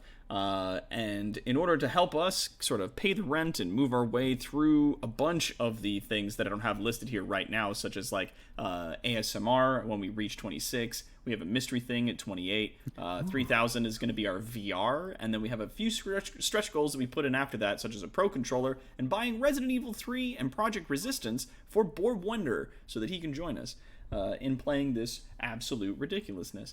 So you could, if you guys want to check that out, it's $5 for a ticket, and at 10 o'clock at the end of the stream, we're going to be holding a raffle. So it's $5 for a ticket, and that gets you in both for the raffle for Hand of Fate and the raffle for Europa Universalis 4. Ragaful! You can do what you want with the game codes when you get it. You can donate your tickets as you donate money to whoever you want. It's up to you. So yeah. Thank you so much for the bits. Do it. And you guys head on over to the just grobily garbage-fueled pile of mush that is Goober and Gobble's Junk Emporium. Goober! As you make your way in, you see a familiar goblin sitting on the counter with a small toad on his head, and he goes, "Oh, hey, Piffles, good to see you again." Goober, look what I got. I don't know what to do with it, but look what I got. I'm gonna open the bag and I'm gonna show him and there's just this grumpy ass fucking toad, like a giant ass grumpy slot of toad. Oh, thank you for the bits, Kara. Yeah, you open this bag and this toad just like rolls out. To you is the size of like a corgi. To everyone else it's a large toad, and it just like flobs on its back and then continues sort of rolling on a ball of sort of slow, gross motion onto its stomach and goes on the floor. I need your help. Because right now you found a hoppy friend, but he doesn't look very hoppy. I don't know. He's not very hoppy. He's more roly-poly, and all he does is poop. And I don't know how to make him stop. Maybe he ate the mushrooms. Well, because if he's gonna go on adventures with us, I need to make it so that he doesn't leave a trail of poop everywhere we go. Well, I mean, he's gotta poop. Everyone poops. I know, but he does it a lot and like all the time. And I don't know if he ate some of those mushrooms I gave Shaman, but if he did, then he's gonna keep doing it till he dies. But I'm hoping he didn't. We gotta get a new book in the library in Goblin Town that says everybody poops except like some of these people. And he points at like Talon the Alloy. Talon waves at him. It's supposed to be a book for little gobbos, but like it's really hard to tell some days. But, like, I'm just imagining Alloy's at like the front door crouching down. How do you get Gobbo not to poop on your head though? I mean, he sits on there all the time. He goes, well, I've trained him that, like, you know, he has potty time. Every now and then I put him in his little box and he goes. How do I teach Grumbus how to do that? Oh, you wanna like teach him? Yeah. So he He don't listen to me or anything. He's like, well, I'm gonna have to like, I mean, I could train you, but it could take some time. Can you train him? Well, like train your frog. Grumbus. Grumbus. His name is Grumbus. I like Because look at his little frowny face. That's very cute. Okay. You're Grumpy. We could do Grumbus. I could maybe teach him, but you'd have to leave him with me for a bit. I can do that. Yeah. And he won't poop all over my house. It might take me like a few days, maybe like a week or two, in order to get him potty trained for you. But up to you. I can do that. And thank you for the bits, Mango Toad. We appreciate it. Okay, cool. If you just want to put them in that box over there, and he points at a wooden box that appears to miraculously not have a ton of trash in it. He's like, just put them in there, and I'll get to him. I'm gonna like put my arms underneath, and I'm gonna like lift him up like under his armpits and like waddle him over to the box and put him down and hope he doesn't shit everywhere. Sorry for the interruption, but hype train! The hype train has begun, ladies and gentlemen. We're at level 1 We've got hype train. ourselves a hype train. And we're 87% of the way to level 2 in the hype train. We got 5. Oh shit! Oh shit! Chugga, hype train! It's bringing us up. Kara the Volcano Shark with some more bits. It's all bringing us thanks up to to a bit war. 97%. It's a bit war. Also, lighten the fuck up. And we Level made it. 2! Mango Toad with 505 bits, bringing us up to level 2 on the hype train. Yeah, Hype train is brought up with bits and subscriptions. That brings us up to each new level. If people want to check that out, and it unlocks and unloads different emojis and all other kinds of wild shit. So cool. Oh my god. The bits keep coming. And the bits keep running on.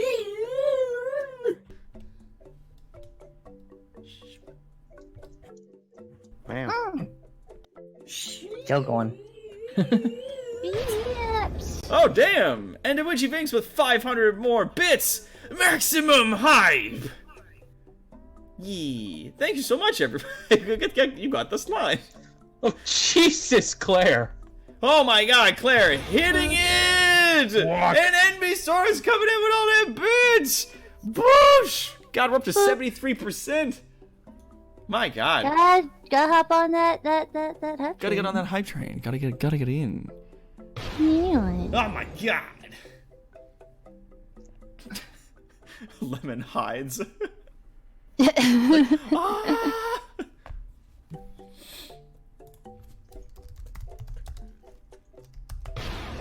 Oh shit! That witchy Oh thing. dang! Witchy Oh Jesus! Another 1,000 bits coming in by Witchy Vinks. Thank you so much. Oops. Oh my god. Choo choo, motherfucker. Choo choo, baby. Had to get in on the hype train. Thank you so much. Oh my god. Mango Toe with 500 bits. And we got Rainer with 500 bits. And then Palanthir with a tier 1 sub. My god. We're up to It's level never 3. Sweet Jiminy Germany. My gentle Jesus. Mercy. I Wow. do believe I have the vapors. Gibbet. Mercy me.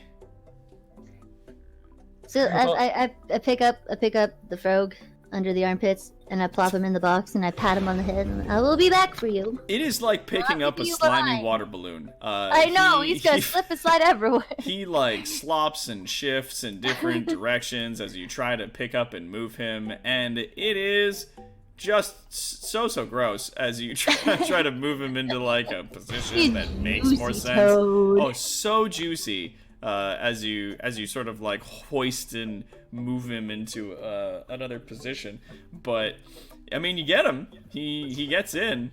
And Sovereign Salt just gave 5 Jesus, donations. 5 subs, another 100 bits from Kara, another 100 from Mango Toad, 5 subscriptions from Sovereign Salt, rolling in. We're at 79% on level 3, with 3 minutes and change left to go.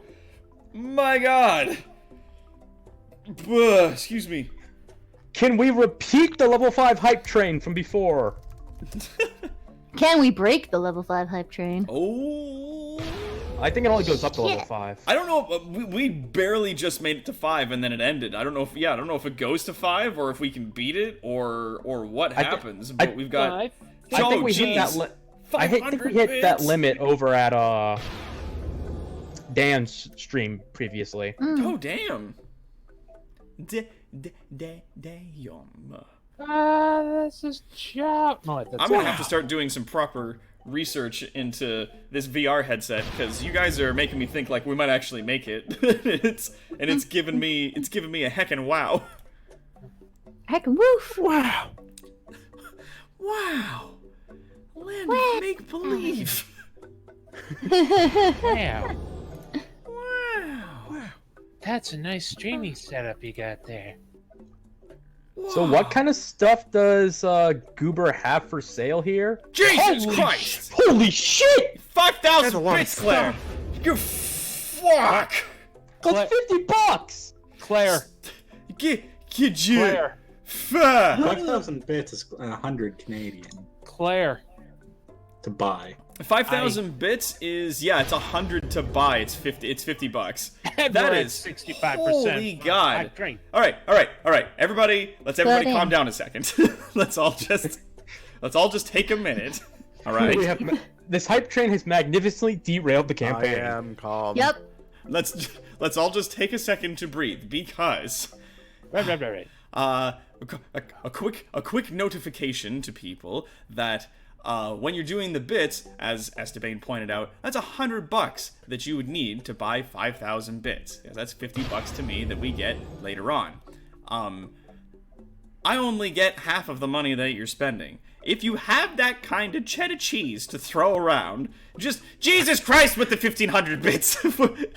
Like, everybody just stop. If you got that kind of money, just make some donations and I'll put you on tickets for the goddamn raffle.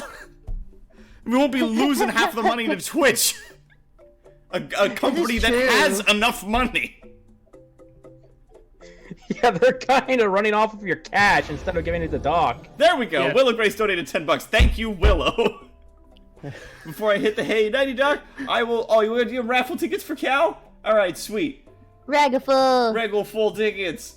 2 for Cal. Ragaful. Thanks to Willow.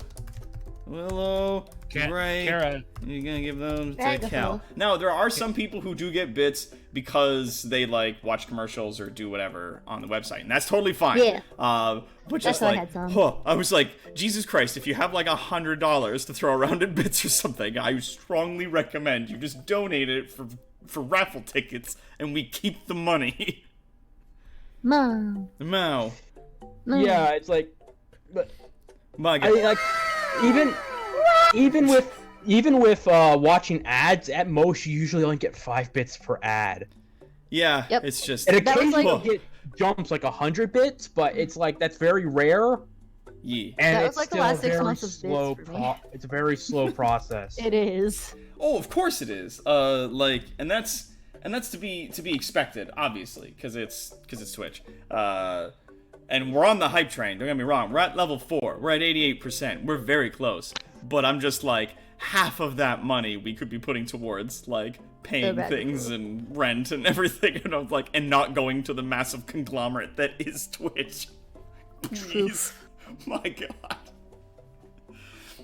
Oh, okay. If you He paid does $20 not- for $15 worth of bits, Doc would be better to be getting $15 worth of bits.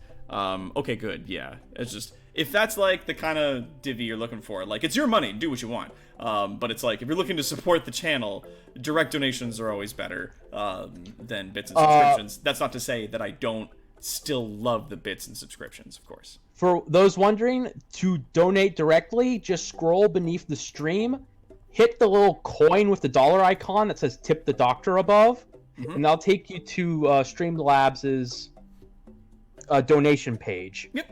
And it takes credit and PayPal if you guys want to check that out. Now I'm looking for a specific thing while we've been doing this. Is it a big slimy toad? It is not. You put the toad in the box, and it And just I pat him kind on the head. of makes like a very brrr noise at you, as it looks as grumpy as you would expect. Just like I don't want to say grumpier than usual because this is about as grumpy as it looks. But you get like definitely the feel Maximum that overgrump. maximum overgrump. No, that's Tom Berry. Hey. ooh, I mean, I couldn't do e-transfers, I don't think, Clay, only because then I'd have to give up my personal banking information. I can't do that. Though we might start looking into doing e-transfers to our usual thing, if that's something that people want to try out. And also, oh man, Planthier! $30! See? All this, all for Doc. You could set up a PayPal button. I do think Streamlabs takes a tiny percentage, but it's like so insignificant. Oh, it is. It's inconceivably small. Yeah, like it's like under 2%. And that is 6 tickets for Planthier. Oh man, Def Flair! For the amazing time I've spent with Doc of the Jackpot last week, thank you for your donation and your support. You're fantastic. Thank you, Dev. Everyone got a trophy emote. Yeah, we did. Oh my God! Such strong support. Boosh! I'm glad for that as a hype train. I made a spreadsheet. Yay! Oh, nice. If I'm going to be recording gold, I better do it properly. You know what? That actually does make me so happy. Like, all right, and that's 5 tickets from Def Flare, and we are at $24.92 in terms of our going. We're well on our way to some ASMR. That's looking to be a very good time. Oh. A devilish laugh. Look at those bit totals. Yeah, like, holy crap. My fucking God. Like, we're definitely gonna be adding this in. I am absolutely, after the stream, gonna have to start looking into, like, the specifics of how the Valve Index streaming equipment works, because the shipping on it is gonna be a little fun, as well as I am told, at least by Assorted Unicorns, that the headset's not very good. So what I would want to do is buy the controllers and then get the headset and the little like things you put up around the room from a different type, the HTC Vive, like that would be better somehow. And thank you so much, Naratazuma, for $10. Thank you so much for your donations. Oh my goodness. Up there. Naratazuma, you got 2 tickets for the Regal Full this evening. Congratulations. Oh man, thank you so much, everybody. You guys are really making me smile like fucking crazy over here. I'm trying The Black King. And thank you, Half-Baked Prince, for following us. Welcome To our kingdom. The Black King welcomes you.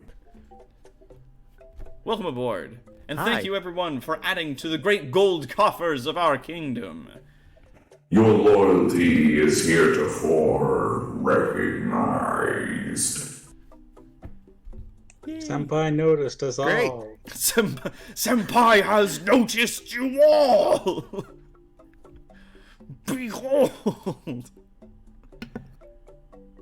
Prince was trying to see if I was online to play some Dead by Daylight with him. I'm like, no, I'm playing D&D. He's like, wait, you play D&D? I'm like, yes, the DM streams it. Like, come say hi.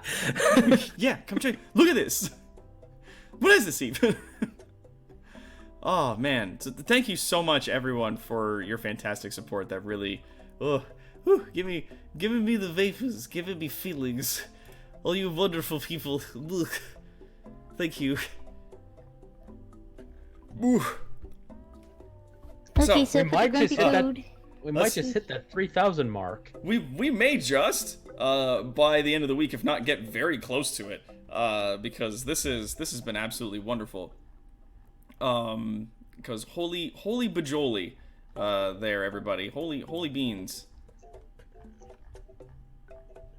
Let's if we do it like that, and then move that, and then say background. Really? Huh? Really? Okay. Really? Cool. I'll work with that. So yeah, you find yourselves still standing in Goober and Gobble's junk shop, and I just put you a toad have in now a box. offloaded a toad in a box. And he goes, "Okay, He's very nice. grumpy. Is there like anything else I can help you guys out with today?" I thought there was something. Yeah. We have Oh. some jewelry that you we were wondering how would you be interested in purchasing? Oh, I like shiny things, but I'm not gonna lie to you, I'm not really sure how much a lot of it's worth. And we don't have like a huge amount of gold in the shop at any one time, because it's just me and a toad in here.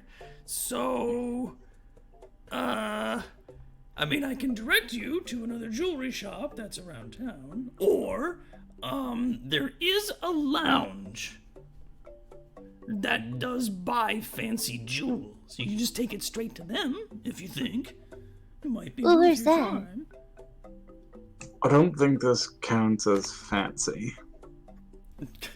And as you, Nobody if you show him the like chunky jewelry, he goes, Oh yeah, no, that's a good point. For golden jewels and stuff like that, though, there's like other people that can buy and sell that stuff. I could buy it from you, but I'm just like, I don't think I could give you like best price. I'm not necessarily sure. Given the quality of the jewelry, we're probably better off selling it as gold scrap. Yeah. The gems. The jeweler might still give you a good price for that. Yes, we should probably go. What jeweler would you recommend? The jeweler that I would recommend is in another part of town, sort of over on the east lower side. Their names is and he kind of rummages around in the seat a little bit. He goes, Sapphire's place, yeah. Okay. Thank you, Goober. Of course. Before we head out, I would like to suggest that we probably keep some of the jewels, just for disguise. We can keep a few pounds of them. Like 10. Oh 20 yeah, maybe. you guys dressing Goober. up as fancy old ladies? Sure. Goober, Uh-huh. would you have more granola? Yeah, that's what I had to get. I had to get more granola. Oh, I was kind of hoping you were going to ask if I wanted to also dress up as a fancy old lady, because maybe that's something I'd like to do sometimes, but nobody asks old Goober what he does in his spare hours. But, You know, alright, Goober, granola if we- it is! And he, Dracular's just stepping out of the shop and getting here long enough. Goober, if we still have it when we get back, will you dress up as a fancy old lady with me? Yeah, that sounds like a lot of fun. Piffles care to join us? I'm good. Yeah, there's a fancy lounge that's just on the up end But of we town. can dress Grumpus up as one. A bunch of That sounds vampires like a like to great hang out idea. there. It's called Foxes. I don't know if you guys are interested in checking that out. Well, that was oddly specific. Jesus Anyways. Christ! What? Just got $100 from Vinx. That Jeez. witchy Vinx coming in. God damn it, man! Fuck! Buy what is that? 50 tickets? Regards. That, That is 20 tickets. It's 20 tickets? Most Jeez. ticket prices have gone down since the last time I I checked. think Don is kind of a shoo-in at this point. Ah! Well, you'd be surprised. There was that one time, I think yesterday, that a bunch of people donated huge amounts, and then one person bought a ticket and then won. No, and they did it. And we I swear, hit if I another riddled my goal, ladies and ticket- gentlemen. We got ASMR Doc has been unlocked. And Sweet. tomorrow I will be revealing what we're gonna have for the 2,800 gold. Yeah, Dev, that happened. This is fucking happening. It's happening. We're here. It's going down. My Pound the God. table more. It's Bonk, bonk, happening. All right. So, ladies, gentlemen, to Sapphires? Yeah, we can go to the jewelers, but I need to get some granola first. Right, granola. Right, yes. So Can how I get much like of five it do you five need? bricks of it? Fuck! We're going on a quest, and I keep giving it to people for stuff. Babe, I don't have that It kind of worked. granola. You know that Daddy doesn't have that kind of cheddar cheese lying around.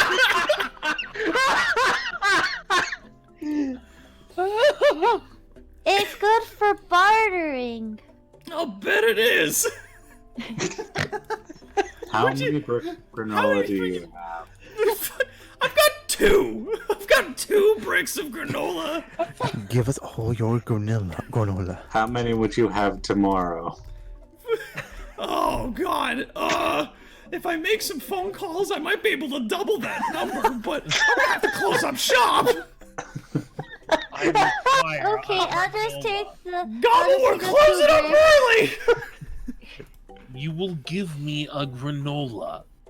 7 granolas. 7 granolas is all I have to play with you. It is within your best interest to granola me. I know. 28 granola. Contingency planning here, because if we end up having to hike back with a massive group of slaves, we are going to have to feed them. And also, if we're running in more toads. Oh. And in case we need to capture more toads, yes. I want to Mostly find the one of those sticky frogs, the ones that Telrin. like stick to stuff. Telrin, give me a wisdom roll. Sure, one moment. Yeah, give me a wisdom roll. What you got? What you got? 18. Okay. Drink of wisdom. So if these people are keeping a lot of slaves in a place, odds are they probably have a means by which to feed them, at least for a bit. Yes, but and also, if you contingency decide planning, to, like, if you say- don't have a means by which to teleport all of them with you back, i.e., you use the King's Essence early for some kind of emergency, then, yeah, like that's you're gonna need to figure out how to feed. You don't even know how many there are. Like you're gonna have to figure out how to feed these people on your way home. And I mean, if we could stay and loot the camp of all the food they have before leaving, that would be fantastic. I mean, that's big plus. But if we can't, and say everything of food value is on fire and we need to leave now before things get worse, we're gonna have to make it cross country on the food that we have. Oh, Goober, do you know anybody who makes jerky? I was about to ask, can we not just buy a ton of rations for the meat bags? I happen to know somebody in town who does make a lot of very good jerky. Sweet, It's me. I make the jerky. sweet. How much is the jerky and you're how much the you got? jerk. It's me. I was the jerky man all along. The Jerky Man Project. So, yeah, no, I've got some jerky that I could share with you, absolutely. And I could give that to you. And he kind of like hops down off the top of the desk and he like tap walks around behind the counter. And you see his head come up again as he's standing on like a little step ladder so that he can look over the counter. A counter definitely designed for not a goblin. He sort of rummages around a little bit and goes, Oh, yeah, right here. and he pulls up a large box and puts it on the table, and it is full of jerky, of Sweet. varying meats, most of which are chicken and beef. There's a handful of like other mystery meats kind of mixed in there, but yeah. We So don't he's ask got Don't that. ask. Yeah, we got like a don't ask, don't tell policy on some of these meats, but, you know, that's how it goes down sometimes. So long as it was nothing Dude, they that have that Soylent we Green. cared about, I don't care. More bits. Thank you, Half-Baked Prince, for your bits. It's so wonderful. Thank you so much. I'll take like 2 pounds of jerky if you got it.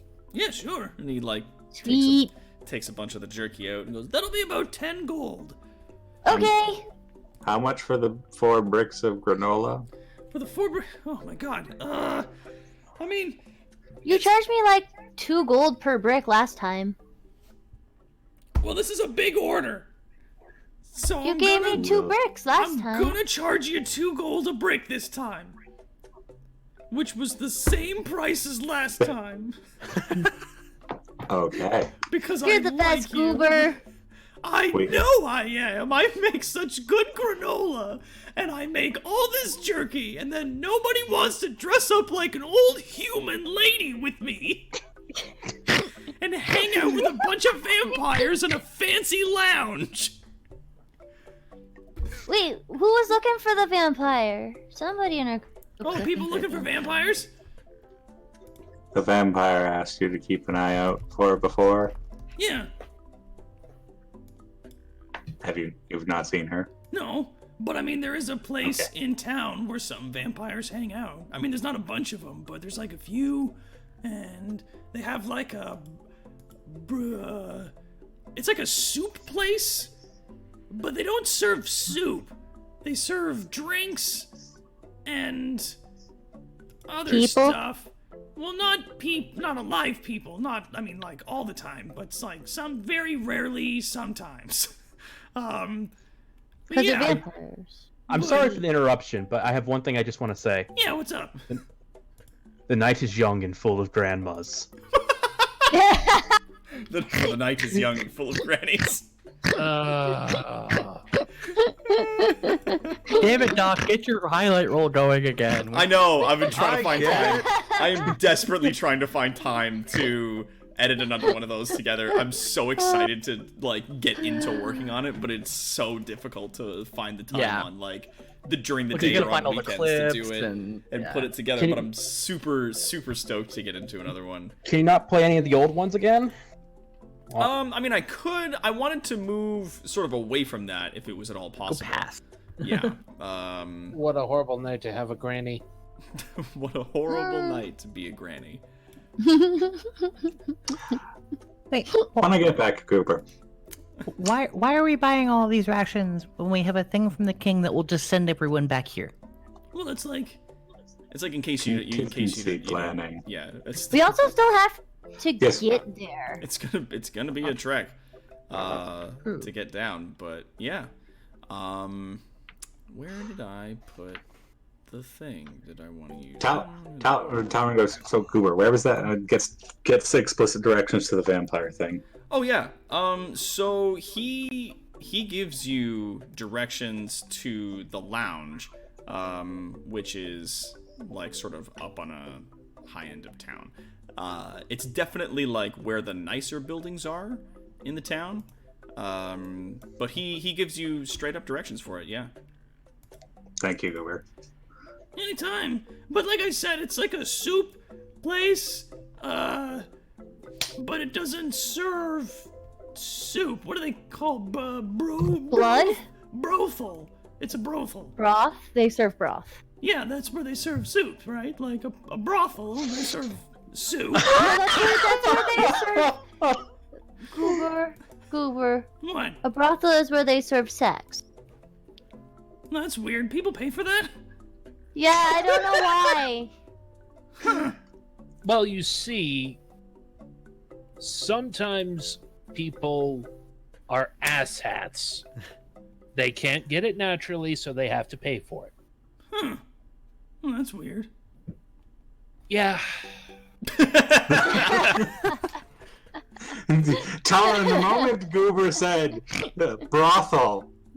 Yeah, just like, oh my gentle Jesus. Like that's Probably So means broth. again, sorry for the interruption, but Alandros said he direct Check your message DMs, Doc. Doc on yeah. Yeah, check your DMs. Oh, you gotta apparently, check is my a thing. DMs? Oh, on The Discord. The Discords. The Slide Discord. into your DMs, Doc. Absolutely. Let me quickly double check The that Discord. in just a Alright. sweet moment here. Sorry about that. All right, so after hearing brothel, he just turns to Talrin and just, yeah, maybe we want to check. I had other things I wanted to do, but you've never seen Talon tap his foot impatiently before, but he needs... but, yeah. But there he is, doing it. Yeah, It's Drakyar still hasn't because he stepped outside. just Yeah. like, and cool, I'm done with this. Is fucking stupid. I'm leaving. Like, I'm It's gonna... almost repetitive enough that Drakyar can go, what the hell is that tapping noise coming from inside now? Yeah, Caleb's just going to put his hand on Talrin's shoulder. Just look. We're almost done here. After that, we'll immediately go and check. I'm just patting Thank you. Grumpus on the head. All right. And after that, just turns to Piff. We almost good? I bought my jerky, and you guys are hashing out a deal for granola. And you guys... Anyone else? Yeah, so for like 4 bricks, I could have that for you tomorrow for 6 gold. Does that sound okay? Cool beans. Then we'll tip you 2 extra gold just because we like you so much, Goober. And thank you for the bits, Kara. Just quickly checking... Oh, damn! Damn? We got extra keys coming in from Calendros, because we've gotten so many donations. We're gonna just do a ton of extra raffles, and because we hit that hype train, we've got some extra game keys coming in, and I can't list them all on screen, but I'm gonna list them all off right now so that you guys can know what's going on here. Let's see. Okay. There we go. This is Psychonauts is on that list. One of my favorites! Yeah. I've played that game like 5 times on 3 different platforms. We have, ladies and gentlemen, we have Psychonauts. We have Risk of Rain. We have Stacking. We have Dungeon Souls. We have Dungeons of Dreadmore Complete Edition. You know what would be fitting for this campaign? War for the Overworld. That would. Yeah. But this is largely where I got the idea to do this campaign in the first place. Was this and watching the fucking what is it? The anime Overlord. Overlord?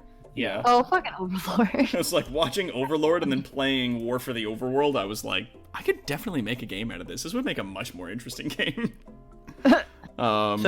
So yes, there's a list of the games, ladies and gentlemen. Psychonauts, Risk of Rain, Stacking, Dungeon Souls, Dungeons of Dreadmore Complete. If you guys want to check those out on Steam. Jesus fuck, thanks to Calendros for all of those donations. I mean, I don't want to say no thanks, of course, to the giver of our Europa Universalis 4 key that was given to us by... Hang on. I'm brain farting. Give me a quick sec. Magnoth Redux, there it is. But yeah, Magnoth brought in those, and then we've got all these extra ones coming in here. So we're gonna do a whole bunch of game giveaways at the end of the stream today. We're gonna bring it, and then tomorrow we're just gonna go fucking bananas. We're gonna get a ton, and see how much we can put together for you guys, because I want to make something nice for you. I gotta say this right now, Psychonauts. Fucking nice game. I have a bunch of EverQuest landmark keys I can donate. Nope. We don't need them. But I appreciate the offer. Okay. So, Doc, I do have 2 questions in game here. Yeah, what's up?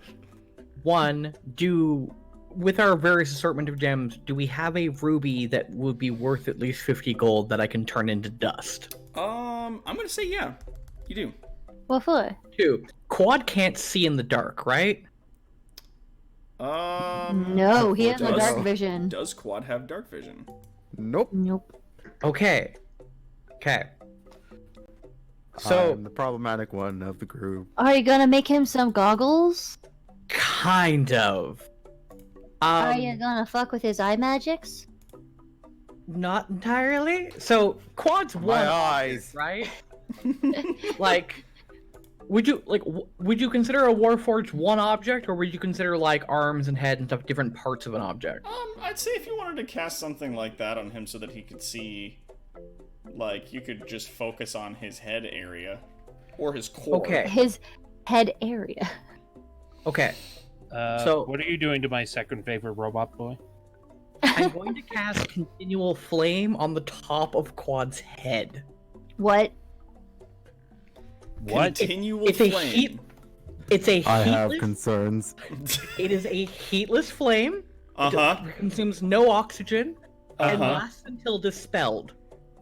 Dude, you're gonna make him into a beacon, though.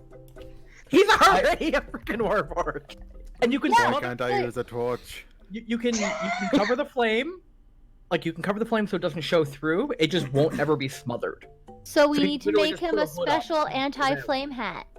No, it doesn't burn anything. It creates no heat. No, but it has to shield it. so that to- people can't see it. It has to be cover something it. that's completely. I would suggest like, asking Stick with a Alloy. cap.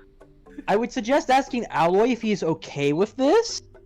Yeah, like You highly overestimate how far ahead Snick's gonna think this out. We can. I could we turn can get his him head a top into a hat. lantern for all time. And then we can No. get him a top hat. Well, no, Yeah. it could be dispelled. Give it Like, a name. Snack, as soon as you start going through the jewelry for the what 50 gold ruby we're looking Yeah. for, Yeah. we start questioning. Snack, what are you doing? I'm gonna make it so Alloy can see in the dark. How? It's a spell. I can make it so he doesn't have to worry about not being able to see in the dark. What does this? What is the spell What called? spell? I dare you to tell me. Like, It provides light so he can see in the dark. That's not the name of the spell. Snack. name the spell. Say it. Say it out loud with your mouth. Do it. I dare you. It's called Are you continual going to flame. make It's like a goggles? torch that won't ever go away. So you're gonna make a torch? No, it's like a torch. It just won't ever go away. But doesn't burn anything either. And you can like So put it in a a bag. Like lantern. you can kind of cover it, and it won't like Yeah, it's a burn heatless anything. flame. It won't go out. It's a flame that doesn't need any air and doesn't make any heat. It's just a source of light for all time until dispelled. Uh, So you're What gonna do you put even that in a cast this on? lantern? I guess I could do that.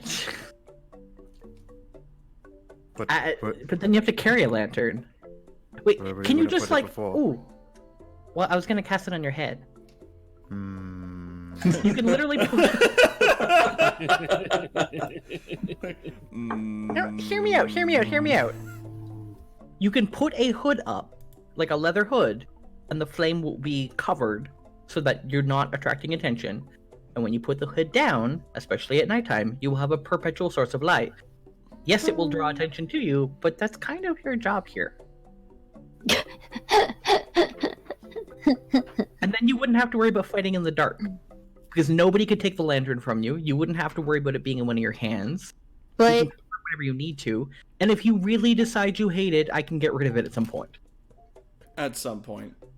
It just costs 50 gold worth of ruby dust if we want to do it again. that's a lot. That's ooh, an expensive spell. I have a better idea. Why don't I cast it on your halberd?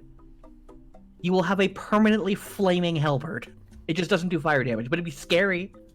It would be really scary if you guys wanted to make like a halberd that's just on fire like all the time. Well, intimidation factor.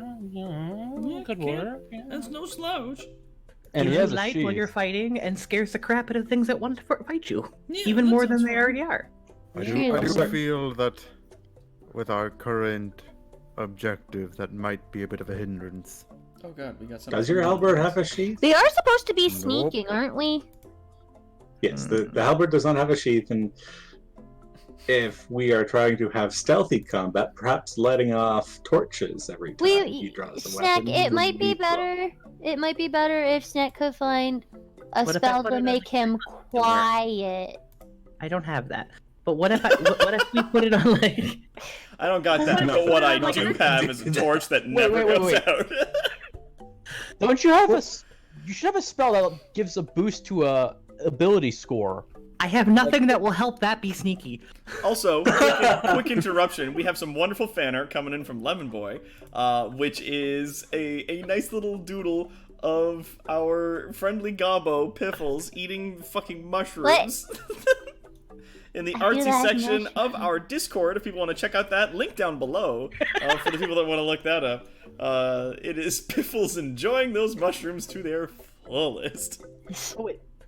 What if we put it on a necklace that you could take off and put in a pocket anytime you needed to? Yummy shrooms. Yummy shrooms. So that could work. Mushroom dance. Can we do that? Just like get like a solid chain or something that won't break, and then I'll cast continual flame on it, and then if you need to, you can just take it off and put it in like a pocket Yeah. if you need to be stealthy. And then you can put it back on and have a flaming necklace. I still think we just need to find something to make him quiet. I have a sudden question. I think not fighting blind might be a good idea. Does Alloy actually wear armor? So- Alloy is kind of just armor on his own. But yes, Quad, go ahead. The way that Warforged armor works is the Built in. armor that he's wearing becomes like skin on him. Like it, whenever I want to put on new armor, I have to take an hour to take off my previous armor, and then an hour to integrate the new armor. Yeah. I mean, you bonds with joke, you, but basically. like that's what's up. That's what happened. I mean, can't you do this during a long rest? Hmm? Can't you change your armor during a long rest? Well, anytime I have an hour kind of thing. So yes, during a long rest. Second question: what is your current armor? Chainmail. So you look just like a. Other than your, do you have like an open face chainmail? I'm assuming it's one that doesn't like reach the head kind of thing. Yeah, it's it would be it's- chainmail quality in terms of its defensive capabilities, but it is like largely still like plates of metal over mechanical stuff. A flame equivalent in brightness to a torch springs forth from an object that you touch. The effect looks like a regular flame, but it creates no heat and doesn't use oxygen. A continual flame can be covered or hidden, but not smothered or quenched. So you'd have like a flaming necklace is what you want to do. Talorand also likes the dark. It does. Yes, Oh. but quad fighting blind is not exactly ideal. Who is Quad? Okay, I also wasn't talking in character, you know what I mean? True. Oh. To be pretty fair, I think Alloy has torches. I'm pretty sure we could just make him some night goggles. I've got some things here that could help if you're looking to like have some light that doesn't use fire. Is anybody interested in some stuff that Goober has? Sure, Goober. What do you have that produces light but doesn't require fire? Well, it's these can't be fun taken little away. traveling things that we catch off sometimes when people come into the tomb and then die. They're called sun rods. They're little. They're kind of like stone. And he like takes out a little box, and it's got about 6 rods in it that are little stone rods. And he goes, And if you like crack them, then they give off sunlight. Not just regular light, but like sunlight. Oh shit! I was supposed to put a label on this box. The vampires don't like these. and he's like, I was like, They're supposed to. Let's just all imagine and pretend that there's a warning on the front of the box that says that it's real sunlight that comes off of these. I will probably pass, Goober. If it's real sunlight, that could come in handy. I mean, that's normally come in handy when you have to deal with vampires in Gru, but I don't think it's going to be much of a problem considering our current campaign. What about Yeah. ghosts? Not work for ghosts? Not ghosts. Oh. I mean, some ghosts are affected by light. Like I know banshees are. There are some trolls, like specifically stone trolls. Yeah, like a few. But You just gotta be Talorand- careful. That's all. Talorand would pretty much never carry things that would hurt vampires.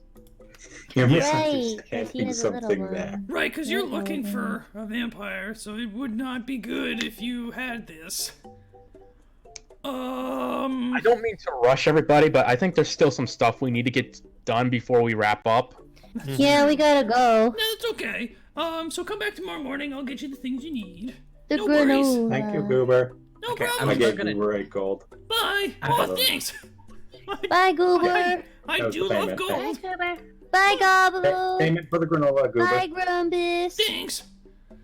I'd still like to cast that spell on just like a basic chain necklace or something, because then it's something that doesn't require his hands, can't be taken away, can't be smothered, can't be put out. Yeah. yeah. I And mean, then it's- maybe we do a lot more traveling at night when it benefits most of the party. Okay, True. so Talorand Mhm. probably just has Where to to next? quickly run off to the vampire probably soup kitchen. That's not a fucking brothel, probably. But probably. Hopefully. Like, Yeah, Talorand heard the word associated with it and needs to go just make sure.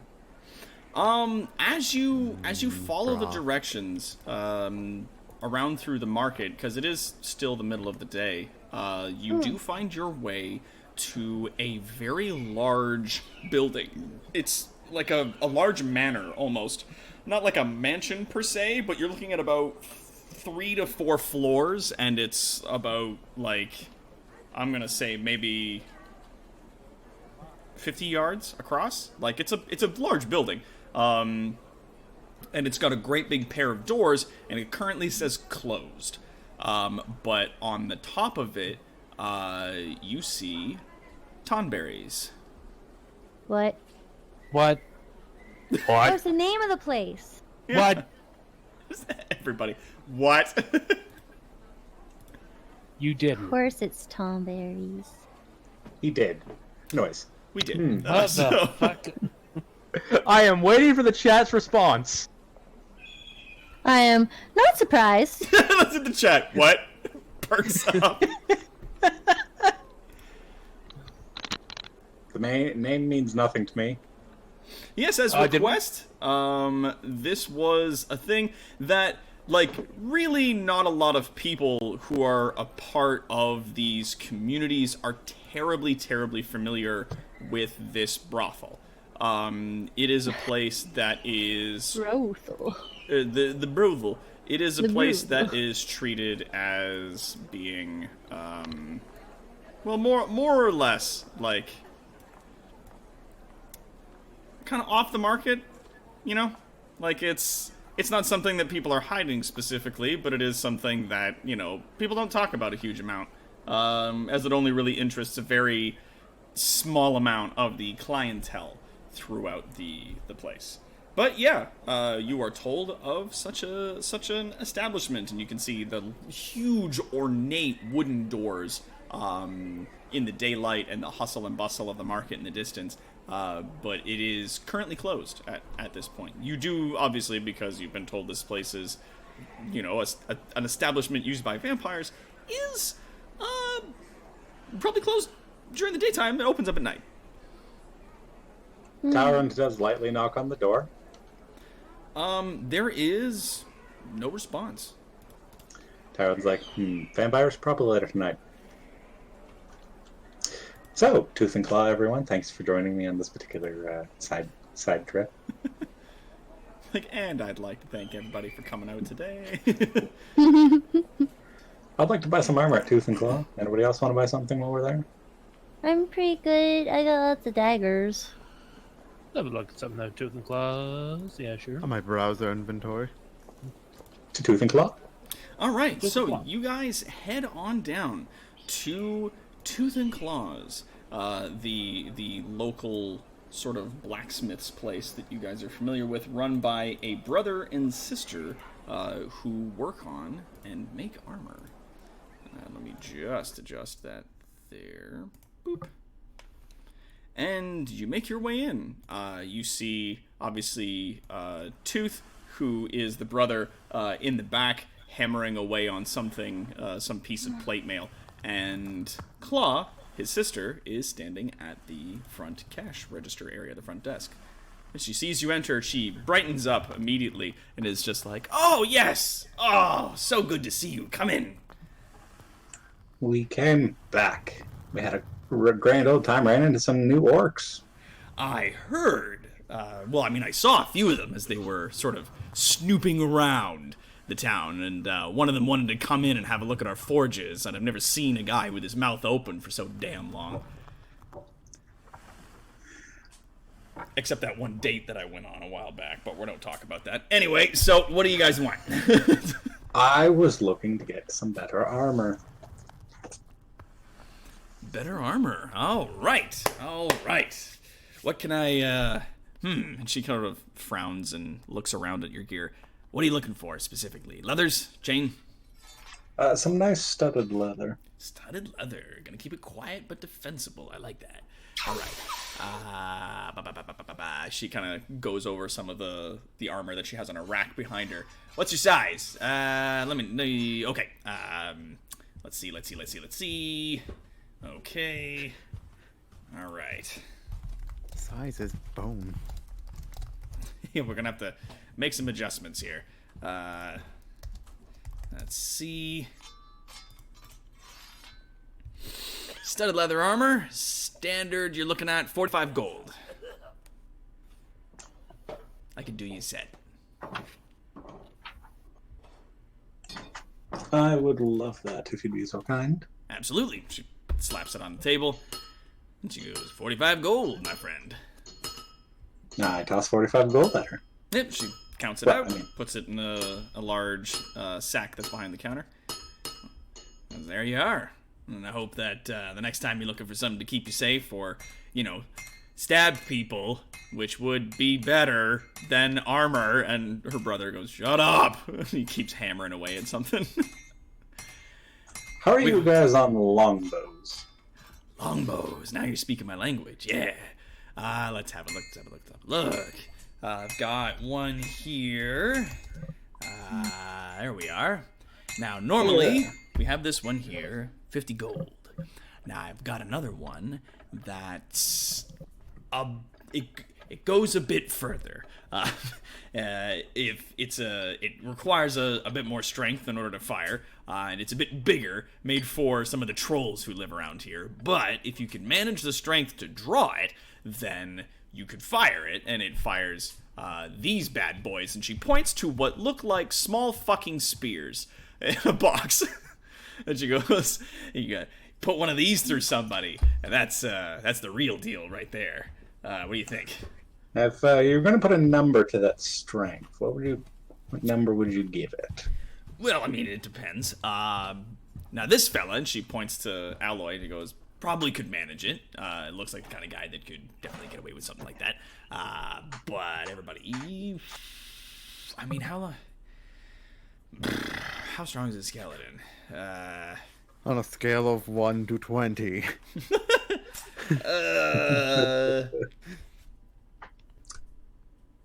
I mean, you're looking at probably like an 18. I mean, So it's made for trolls.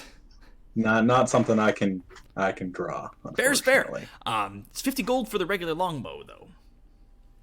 I already have my own longbow. I was looking to see if I had anything I could upgrade to. Any unique wares?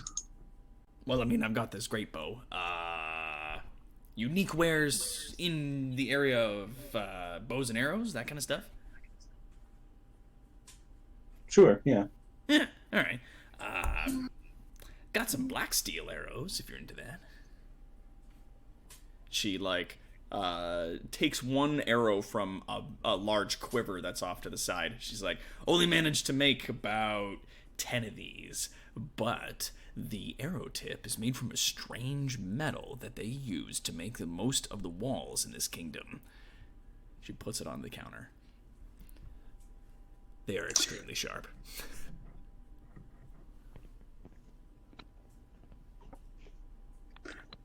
I mean, Talrand kind of resists the urge to hit the tip of one of his fingers with it. I mean, you can if you want. Got special permission from the kingdom to make these, but I was only allowed a certain amount of materials, so we made these arrows. How much would they be? Shield would have been better, says her brother. Shut up, she says. These, I could do you 20 gold for the quiver. So that'd be 10 of these. Rainer, is Drek here in the room? Drek here. Yes, he is. Do me an Arcana roll.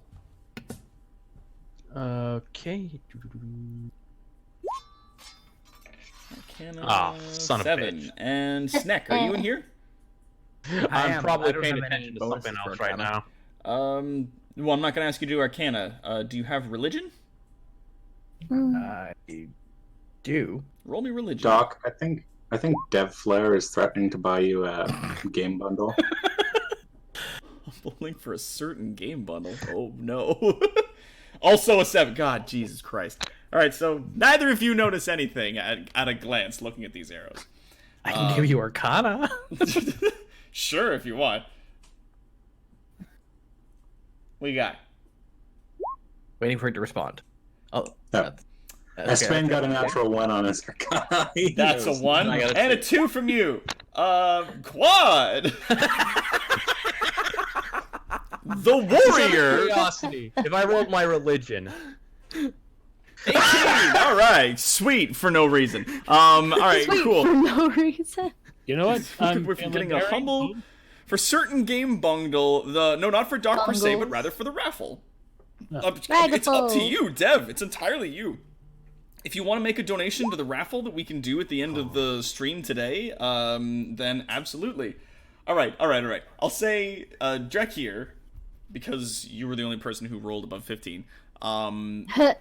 Being in the presence of the arrows, you could swear off of these arrows you're feeling that same sort of thrumming energy that you would get from being in the presence of the king.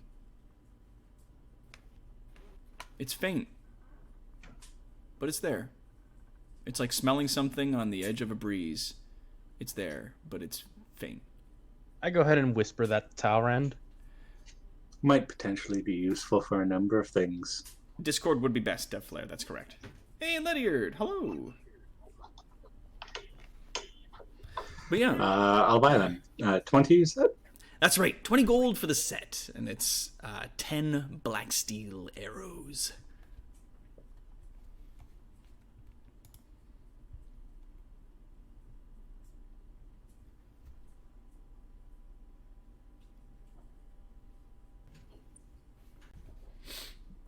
Quick question. Could I swish around an arrow in my acid spit to apply acid damage to it, or would that just destroy the arrow? It would dissolve the arrow. That's what would happen. If you acid spit onto the tip of an arrow, it would just dissolve the tip of the arrow clean off. Even though my acid... Making an acid arrow, quote unquote, would require getting the acid, like, into a vial and then attaching the vial to the tip of the arrow instead of a pointed metal head. And then gingerly firing that at an enemy. Maximum velocity. Yeah. So what you're saying is I should go buy a bunch of vials and just spit loogies into them. Oh, I gotta... Ding. Yes, why? We don't need to buy acid. We just... Drakir, we'd like more acid today. Spit. Thank you, Drakir. Thank you, Drakir. We have more flasks of acid to throw at people. This is true. What? We would have to Like figure out the more con flasks of save. acid. We'd have to figure out the con save for my acid, because my acid breath is a reflex save.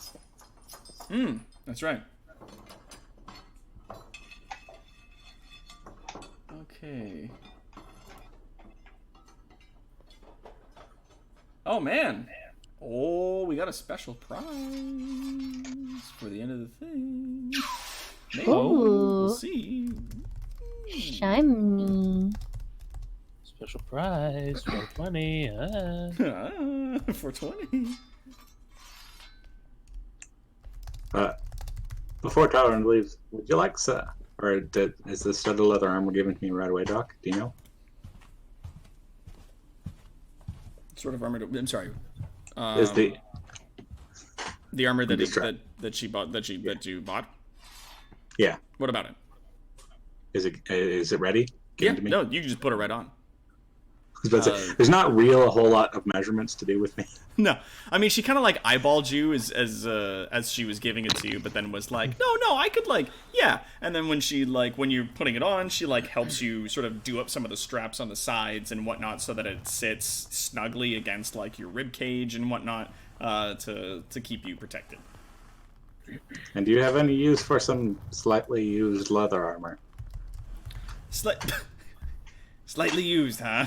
she chuckles. I imagine that's the stuff you just changed out of. Is that right? That's the one. Alright. Doesn't have any major holes that I'm aware of. Well, I mean, it's got a few. I can patch those up. I could give you I could give you 10 gold for that. I'll take it. Alright, she slaps 10 gold on the counter. There you go.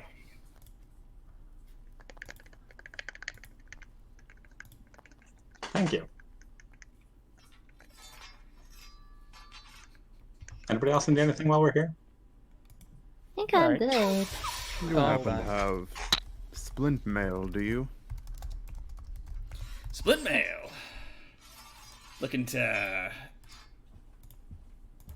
upgrade there, eh, big fella? We could do split mail. He just doesn't feel right in his skin.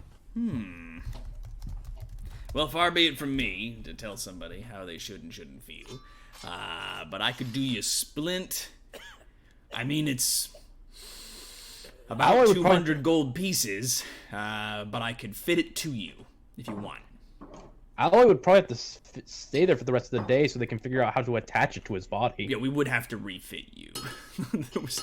It'd take us some doing. But I know my boring, absolute nerd of a brother would love the afternoon to do that if you would allow him. And he's just kind of like, he's hammering on the anvil, but he's like not hammering anything in specific. Like he's trying to look busy, but very excitedly listening to the conversation at hand. Hammering just gets faster and faster and faster. It's just like, yeah, I could definitely Hammering fit intensifies. if you want. That sounds fine to me.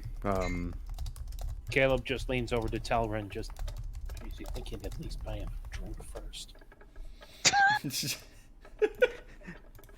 Could I also trade in the chainmail that I currently have? Yeah. No, that'd take, I'm gonna say 80 gold off. I'll buy it off you just for the opportunity, if that's okay. So it'd be 120 gold to upgrade you to Splint. Very well. I'm trying to figure out how to delete an item from my inventory and equip a different item, and I'm failing at it. There should be a padlock button nearby. Hit that to unlock it, and then hit the trash can button.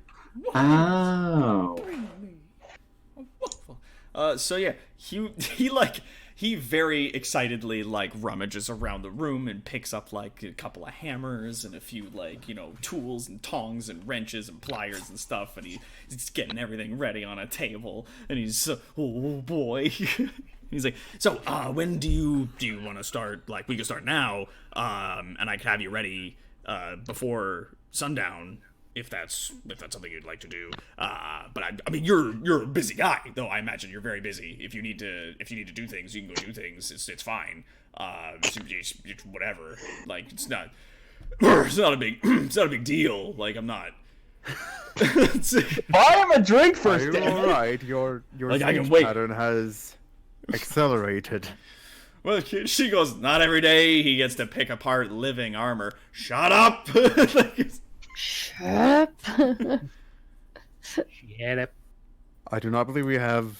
I don't get anywhere fucking else weird to about you and go your after knives. this. You don't get weird about me and my plates. Leave me alone. Unless you all need me for something. Not that I'm aware of. I'm good. I probably won't need you for anything. We can wait. I see how it is. We could all go down to Gray's and get some food. I mean, he can't eat, so we could go to Gray's and get some food. I mean, I think after this, we probably split up for the day. Just We go still to our need to go to homes. Sapphires. Yeah. Still gotta go to Oh, Sapphires, right. yeah. So he like preps a nice big stump for you to sit on, and then immediately goes to work. Immediately goes to work, just like, you know, unbolting some of the parts of armor that are currently attached and retrofitting and refitting the new splint mail on top. And Alloy probably just tells the rest of the party to go on ahead without him to Sapphires. How does one put new armor into your inventory with everything, like it pre-formatted? Does anyone know? Go to the compendium tab, type in the name of the armor. Yep. In the search function, and then just click and drag the armor into your character sheet.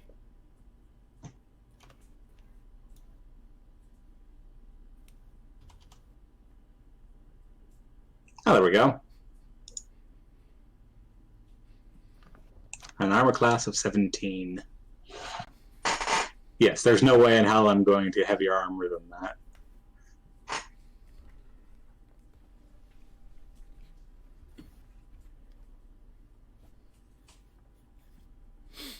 All right, cool.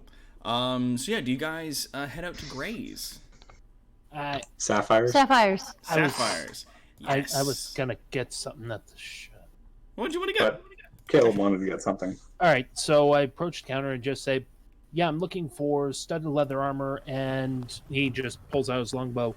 This is good, but I'm looking for something a little bit more compact. Ah. Can I get looking for a something a little burger? smaller, right? Can I get a motherfucking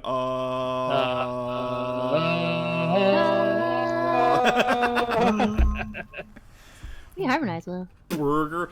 So he, no, he's the claws behind the counter. She just goes, yeah, no, I can. I got a crossbow for you. If you're looking for something like that, crossbow, yeah. By the way, our barbershop quartet has a concert tomorrow. Got a light crossbow. We're a sextet. There's 6 of us. And our chat is talking about spanking. Oh. Oh. Sweet. Okay. Oh my. And motherly punishment. Oh. Oh my. Any goddamn Well, we're way. talking about a vampire brothel, so. Right, so she light crossbow. Light, yeah. No, she goes, we got a light crossbow, like a smaller one. If there's something for that like that. Maybe. Basically, I'm looking for something with a little bit of a sort of the same punching power. The light crossbow might be able to do that. Yeah, I could definitely do something for you. And she puts a light crossbow, just takes it off of the rack behind her, and puts it down on the table. And she goes, 25 gold. Ooh. You know what? I think that might do the trick. And with Right. that, just by the way, did you want this? It just hands her the short bow. No. What do you mean? Like you want me to buy the short bow off you? Well, buy it, take it. I can take it off your hands for 5 gold. I mean, it's not my craftsmanship, so I'd probably break it down for parts. Yeah. All right. Yeah, all right. Buy it, take it, poop on it, don't care. Throw it in the she like puts 5 gold on the counter for you, takes the crossbow that you gave her, turns over and throws it in the forge. It just immediately gets incinerated on the spot as it goes in. She goes, yeah, that's nice. Well, as long as it got used. All right. All right. Yeah, and also looking for something along the lines of studded leather armor. Studded leather, eh? Yes. Hope you apparently have a second set of that sitting around the shop. Well, We got a bunch of studs here. for the But Doc, Devflare's got a. Looks like Devflare has more for the raffle goal. Ragaful! Oh, shit! We got it coming in the Ragaful! Thank you! My goodness! Thank you so much! I will do that thing. We got ourselves an additional prize, ladies and gentlemen, at the end of our stream. We're gonna add it to the thing. What is it this To time? the Ragaful! Add it to the Ragaful! Ladies and gentlemen, we have ourselves a very special, full copy, the Underlord edition of War for the Overworld. ooh. That's right, ladies and gentlemen, it's War for the Overworld. Dope. alright. Here we go. Yep.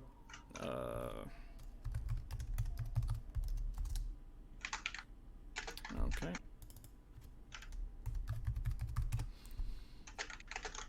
But yeah, she has the extra stuff. It's 45 gold. She's got a suit of studded leather in your size. All right. I'll take that, please.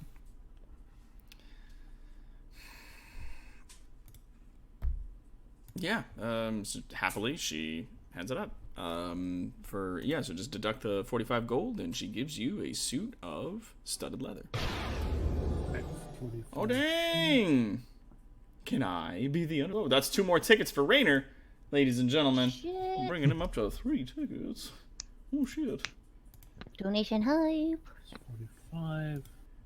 Ooh, dang. Okay, so if I want to do that, like... Welcome to Vegas. There. Alright, so...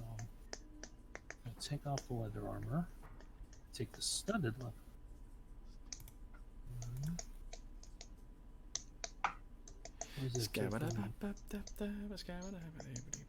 Perfect. All right.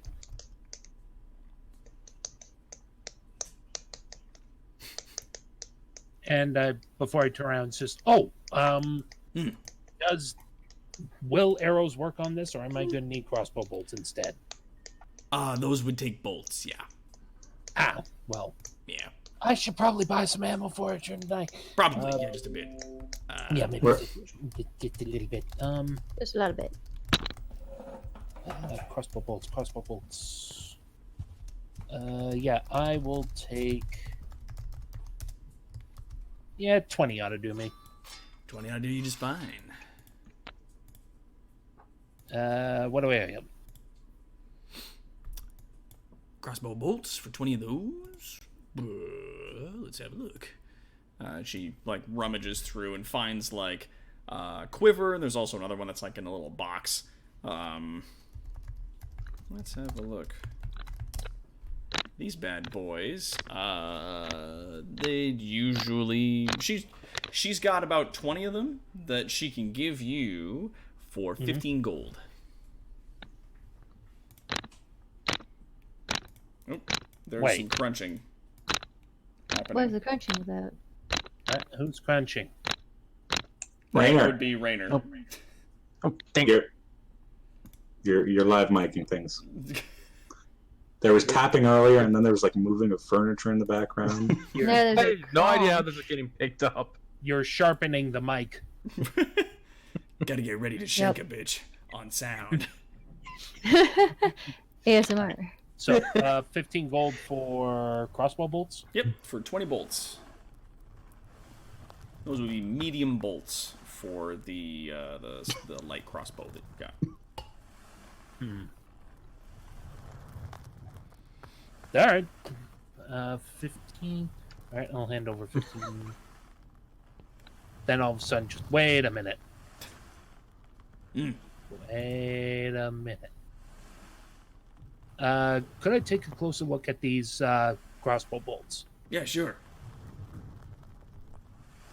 All right, and that would be like an investigation or a perception check. What would I?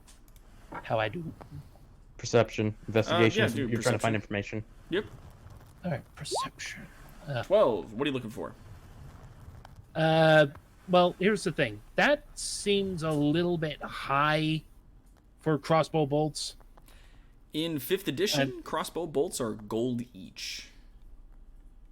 So actually a bit low. Yeah, they weigh 1.5 pounds per bolt, and they are 1 GP.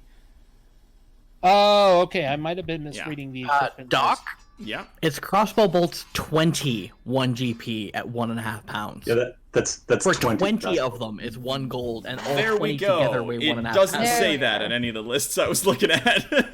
I'm just staring at the actual player's handbook. Yeah. Yeah, no, because I'm looking up on Google right now, and then I looked up on D&D Beyond, and they're like, per bolt is 1.5 pounds and at 1 gold, and I was like, okay, that seems a little bit much, but I'm not gonna argue. chunky crossbow bolts. Yeah, those are some fucking beefy bolts, baby. You're firing a hydro pole. That is a very good point, actually. Then yes, she did. We'll just go to retcon that real quick. She offered you the box for a gold. Okay, done. Doc, Right, I also good. DM'd you something to make your life easier. Oh, we got a thing? Oh, thank you, Keldaka. Oh, good. Yes, thank you. That's what I've been using this entire time. Bam. So, is any other business here? Any other business? I'm good. All right. gotta go Sapphires. Then you guys head on out to Sapphires. Halloran salutes them on This his is way out. Oh, they give you like a smile and a salute on the way out. Oh shit! We got ourselves another donation from Mango Toad. Oh, shit. God, that sounds like Gert from Invader Zim so much. Wow. It does. So that puts you up to 6 tickets, Mango Toad. Thank you so much. I'm gonna make. No, I can't do it. Never mind. Sorry. Can I be a monster stock? So yeah, you walk on in to this wonderful place, and it is like, oh, unable to read server data. Unable to read server data, and it seems to have Big goose. crashed Did we get on, at least on shit? my side. Everything seems fine on my side. Everything seems fine on mine, but sometime that Refresh happens. to see if it's still working or if it's just visually staying the same. Refresh. Let's make biscuits. Kathaka just left and came back. Yeah, I just So- hit refresh to make sure. Yeah, but make yes, it waffles. could It anyone- worked. I'm It's gonna have still to- going for me anyway. Okay, Yeah. so yeah, it just seems to be some of us. Yeah, I'm having trouble connecting. It might be because I'm DM. Either way. Either way. Boop. All right. So yeah, you guys enter into this like large and mysterious jewel shop. And as you come in, there are like on display a lot of different gems and jewels and crystals and things like that, and a large desk with some very large candles, sort of keeping the area more or less separated. It's not a very large shop, but there was a large sign out front said sapphires, and as you come in, you definitely see this is the place you're looking for. Standing behind the counter is a tall, slender green troll. And she greets you as you come in. She goes, welcome. I'm Sapphire, and this is my shop. How can I help you? Hello. We were looking to Oh God, I just sell realized something. jewelry. What? Alloy was carrying all our shit. Oh. Did we take it off him before we left? We would have taken it off him before we left. We hope. Yeah. I would assume so. Also, I was pretty sure we actually divvied it out onto other people because Alloy was carrying the slaver the entire way back. Mm-hmm. That would do it. I mean, it's not like we can really divvy it up too much because 3 of our party members are either small or have a strength less than 10. Well, if you guys were going from that place to here to sell the jewelry, Quad, if you agree to it, we can just say that they brought it with them. I mean, that's what I assume that they did. Yeah, so we can just say, like, whatever, like, we can... I think we Didn't agreed know on I 10 had it. I think we agreed on keeping 10 pounds of jewelry for disguises. Yeah. Yes. Something. Yes, so you have what, 25 pounds left? Yes. We're Yes. looking to sell some fairly garish jewelry.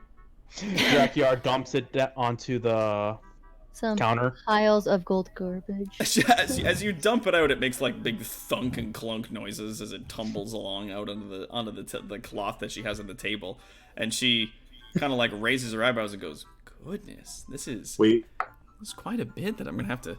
Oh my gosh!" And she like turns over, and is like, "Is that a fucking ruby? My God!" It's like sort of looking them, and she pulls out one of those little appraisal magnifying glass jobbies and like sticks it in her eye, and then immediately starts to appraise some of the gems. She goes, "I mean, this is pure gold, so it's just the craftsman. Like, who God did this?" awful. Like, We appropriated it from some people who really didn't deserve it.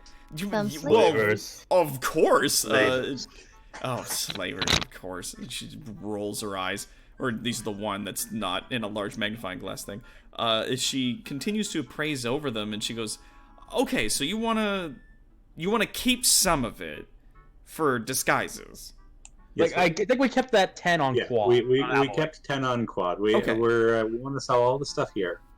So the 25 pounds that you've got here, I mean, okay, and she starts like organizing like the rubies and the sapphires over here, and there's emeralds, and there's a diamond in it, and there's, you know, some topaz, and they're all fucking slathered in gold, and it's sloppy and it's awful.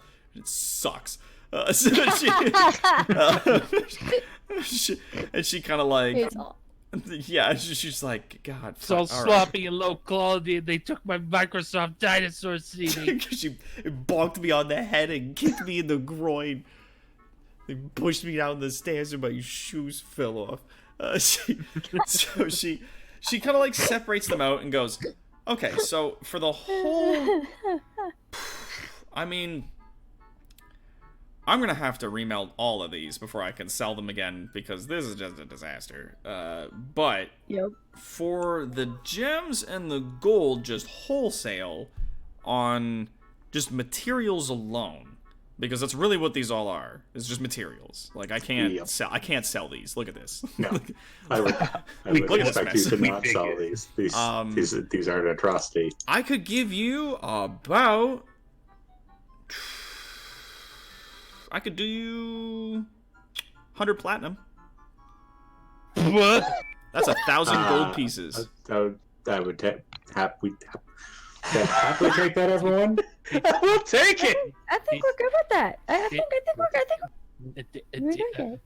So she takes out some platinum pieces, and they are in 1 platinum pieces. Or sorry, they're in 10 platinum per like chunk, and they're stamped to be 10 platinum per piece.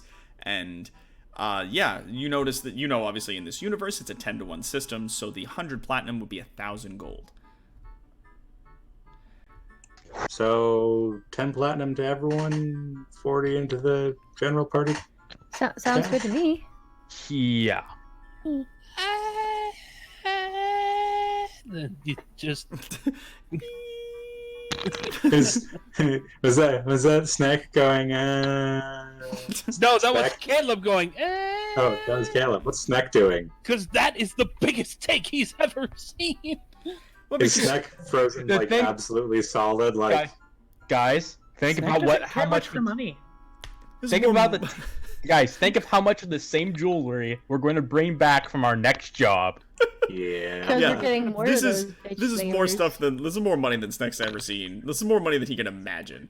We're gonna bankrupt that poor girl. At the same time, Snack's just like, you know, Snack and she doesn't like care. She casually just takes out the little bars, and she puts the 10 little pieces on the table that are all stamped with like 10 platinum, and she puts the 10 pieces there, and she goes, "There you go." I mean, it's fair, because I mean they're good gems. I mean, I don't know who you hit, but they definitely had money, but they wore it rather than carried it. And they probably traded in this crap, which is probably why a lot of the gold was just sort of like messily slathered around some of the gems, and then they would pin it to themselves, right? Like, it looks like they were just carrying the money on themselves, so it was harder to take. And then they would just trade in garbage is what this is. And she like gestures to the table. Oh, this was just a small incursion party. We're going to take on their main base next. Yeah, like, whoever you got, they were successful at what they did. They definitely got paid, these guys. I mean, Not we're going to well go enough. make some of their friends significantly less successful. well, I mean, Yep. hey, if you run into any more shit like this, bring it back here. I can definitely make some quality stuff for the kingdom. Out of this, it's just gonna, God, it's gonna take me a bit. She's like, like holding her head, like, oh, I'm gonna need to use the forge at Tooth's, and that's gonna suck. Like,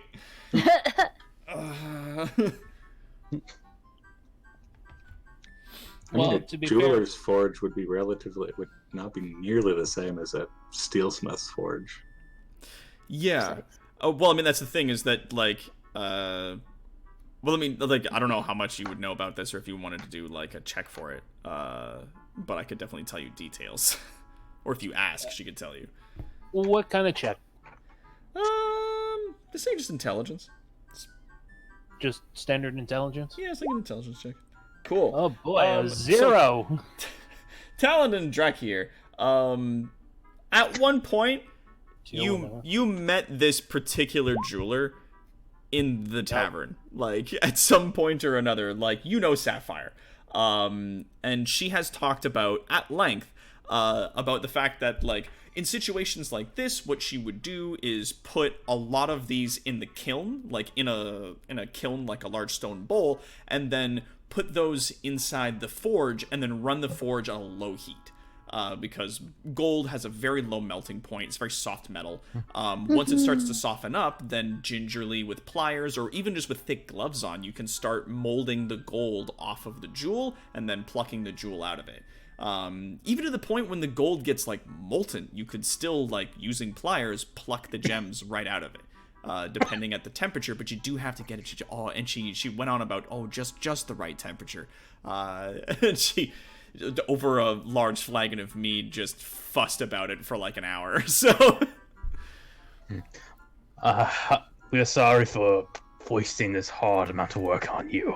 No, I mean God, it's gonna make me a lot of money. Like I could definitely turn this in quality stuff, but fuck, it's just like it hurts me to see the mess, like before I clean it up. It hurt us to see it on these idiots. So yes, we understand. Yeah, well, like I said, again, whoever these people were, you got a lot of. Yes, I do mean a crucible mercenary pen, not a kiln.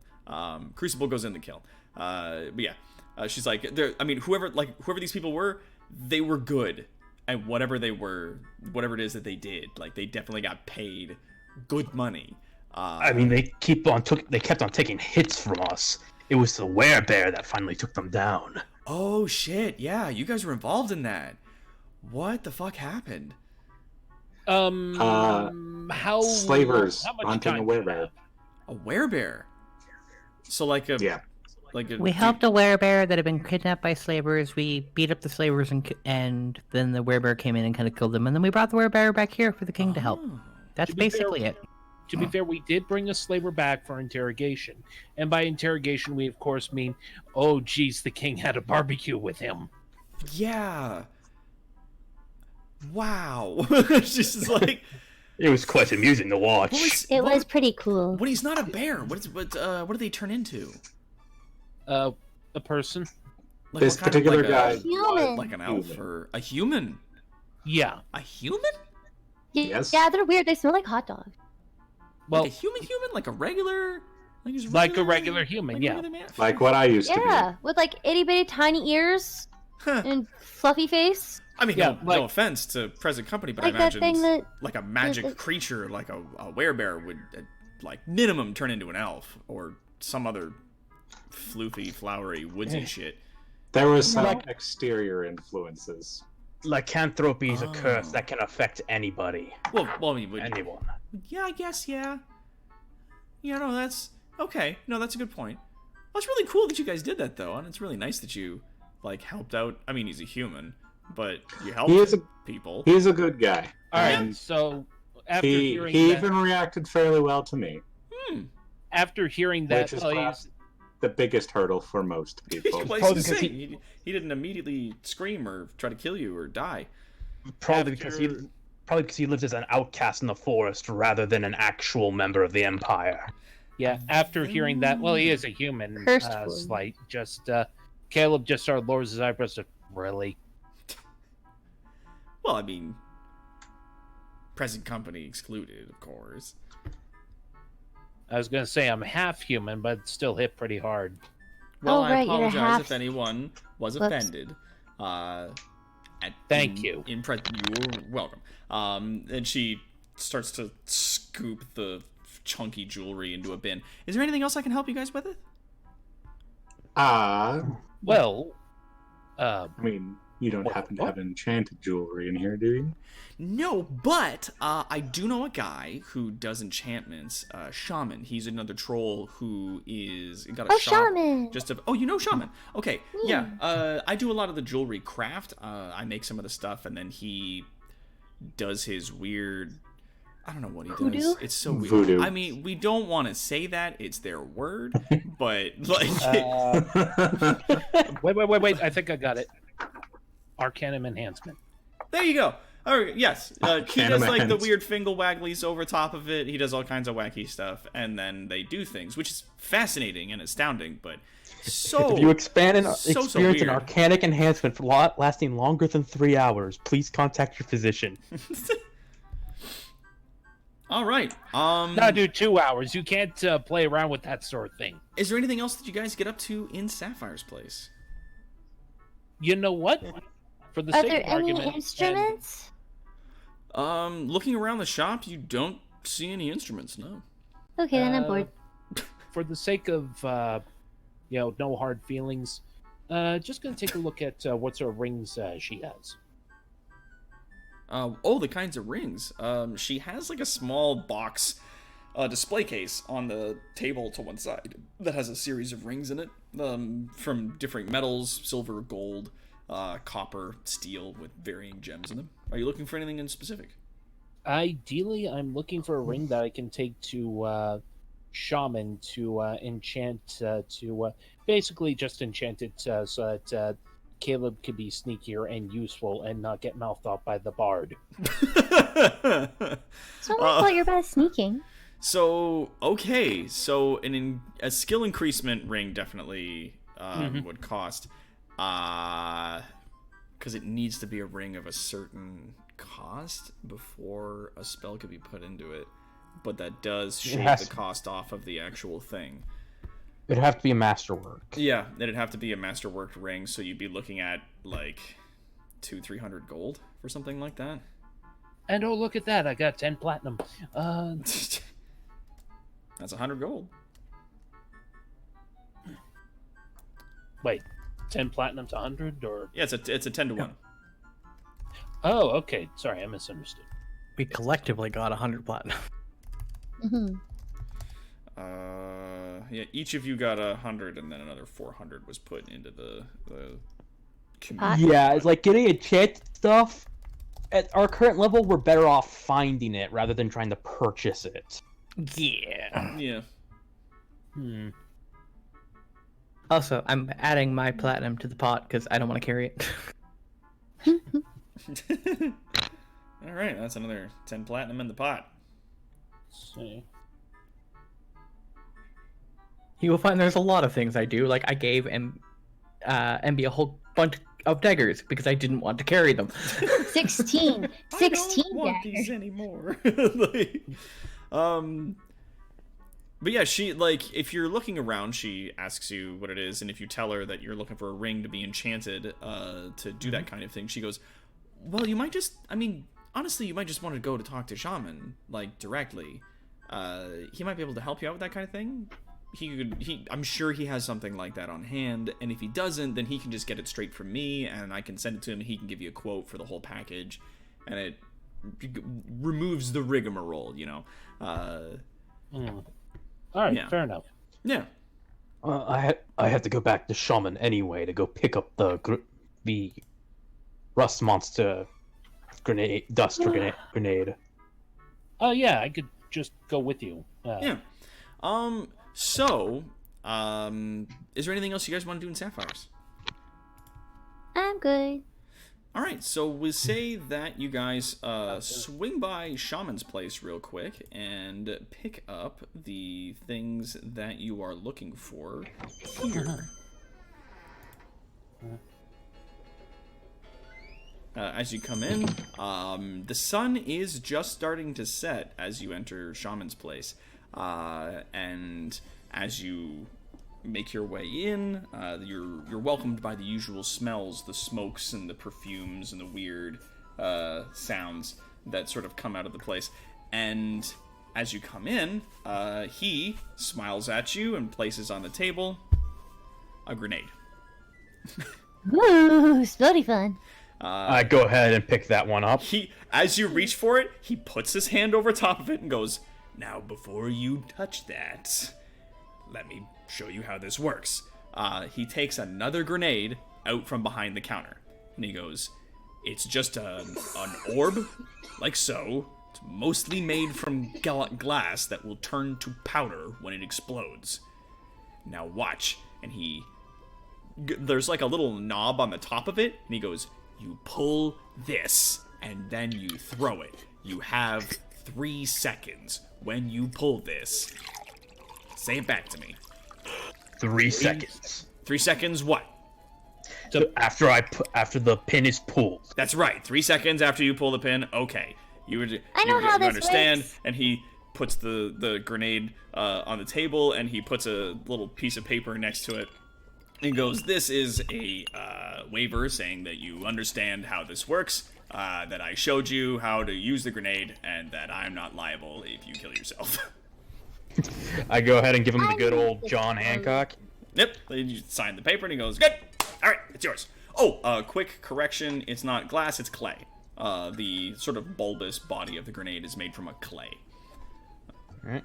Oh. How much does that weigh? Add that to your legal jargon. Add that to your thing. It is 2 pounds. Surprisingly light. It's about the size of your fist, and yeah, it's like a little clay pot that's got like a little lid with a little pin that's on the top of it, the little knob that you pull off. And yeah, it weighs about 2 pounds. And that is an anti-magic grenade.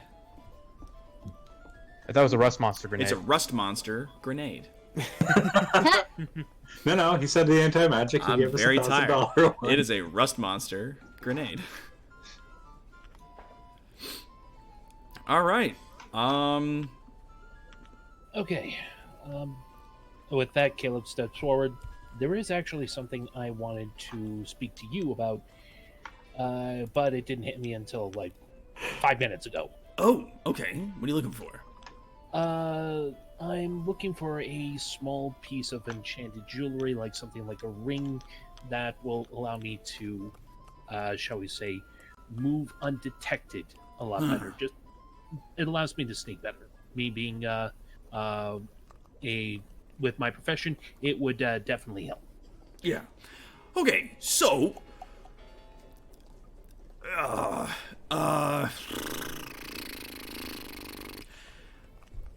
so rings and jewelry and other items that I could give you that augment your natural ability to do things, like I've got a ring right here that will help you jump. It is 2,500 gold. They're not cheap, because they give you a lot of extra skill for doing a particular thing. Yes. But, like, this ring will allow you to cast the spell Jump, as a bonus action at will, but you can only target yourself while you're wearing it, so it's 2,500 fucking gold pieces. There are lots of things, like a ring of feather falling or a rope that helps you climb. Those are 2,000 gold apiece. So yeah. Well, that's gonna have to wait for now then. Yeah, like, I could do you a ring that helps you sneak. I mean, it's gonna be over 1,500. Like, easily. Yeah, gonna have to wait a bit for that then. Future goals. Yeah, future goals. Yeah. Because like, unless it's like a one-use magic item, like a scroll, magic items are not cheap. No. No. Thank you. The magic items, like, I got a necklace of fireballs that has 1 bead on it. So you pull that bead off and it'll let you cast a fireball. That's 300 gold. That's like, this magic's not cheap, son. We gotta work that out. You don't What do need you us mean to I collect can't that get mithril plate mail for $100? Yeah. We're going up to the surface. You don't need us to grab anything while we're there, do you? Well, I mean, if you find any more of those wacky mushrooms or anything in that Milk. department, anything magic, anything sort of alchemical, bring it back. I'm sure I've got a use for it. Sweet. I can give you a Any list. sort of If you want a list, I got components that I'm usually looking for that might be easier to come by. A list couldn't hurt. you know what? That'd be a good idea. Then he gives you Going to the access. surface, you need anything? He gives you access to Shaman's list.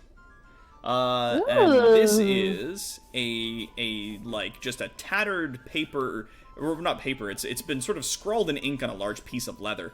And some of the items have been crossed out. But there are many items that exist on the list, like a rod made from amber or crystal, adder's stomach, brimstone, blood of a lesser vampire, bat, guano, a glass eye that has seen the East Coast. Things like this. What? Oh yeah. I'm sorry, it goes what was from that mundane things like honeycomb up to like dragon scales. Like if you find this stuff, he's willing to pay you good money for it. I'm assuming dragonborn scales don't count.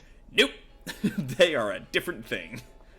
All right, so Caleb's just looking over the list. He's bringing in Drakiar and Snek to look at this, and it's just they sees a glass eye that has seen the East Coast. How the hell are we gonna get that one? We could craft a glass eye and head to the East Coast. Would we have time for that though? We're going to be rather close to it. I mean, this list is really just things if you come across it. Fair. Like if you run into these things, these are the kinds of things I'm looking for. That kind of situation.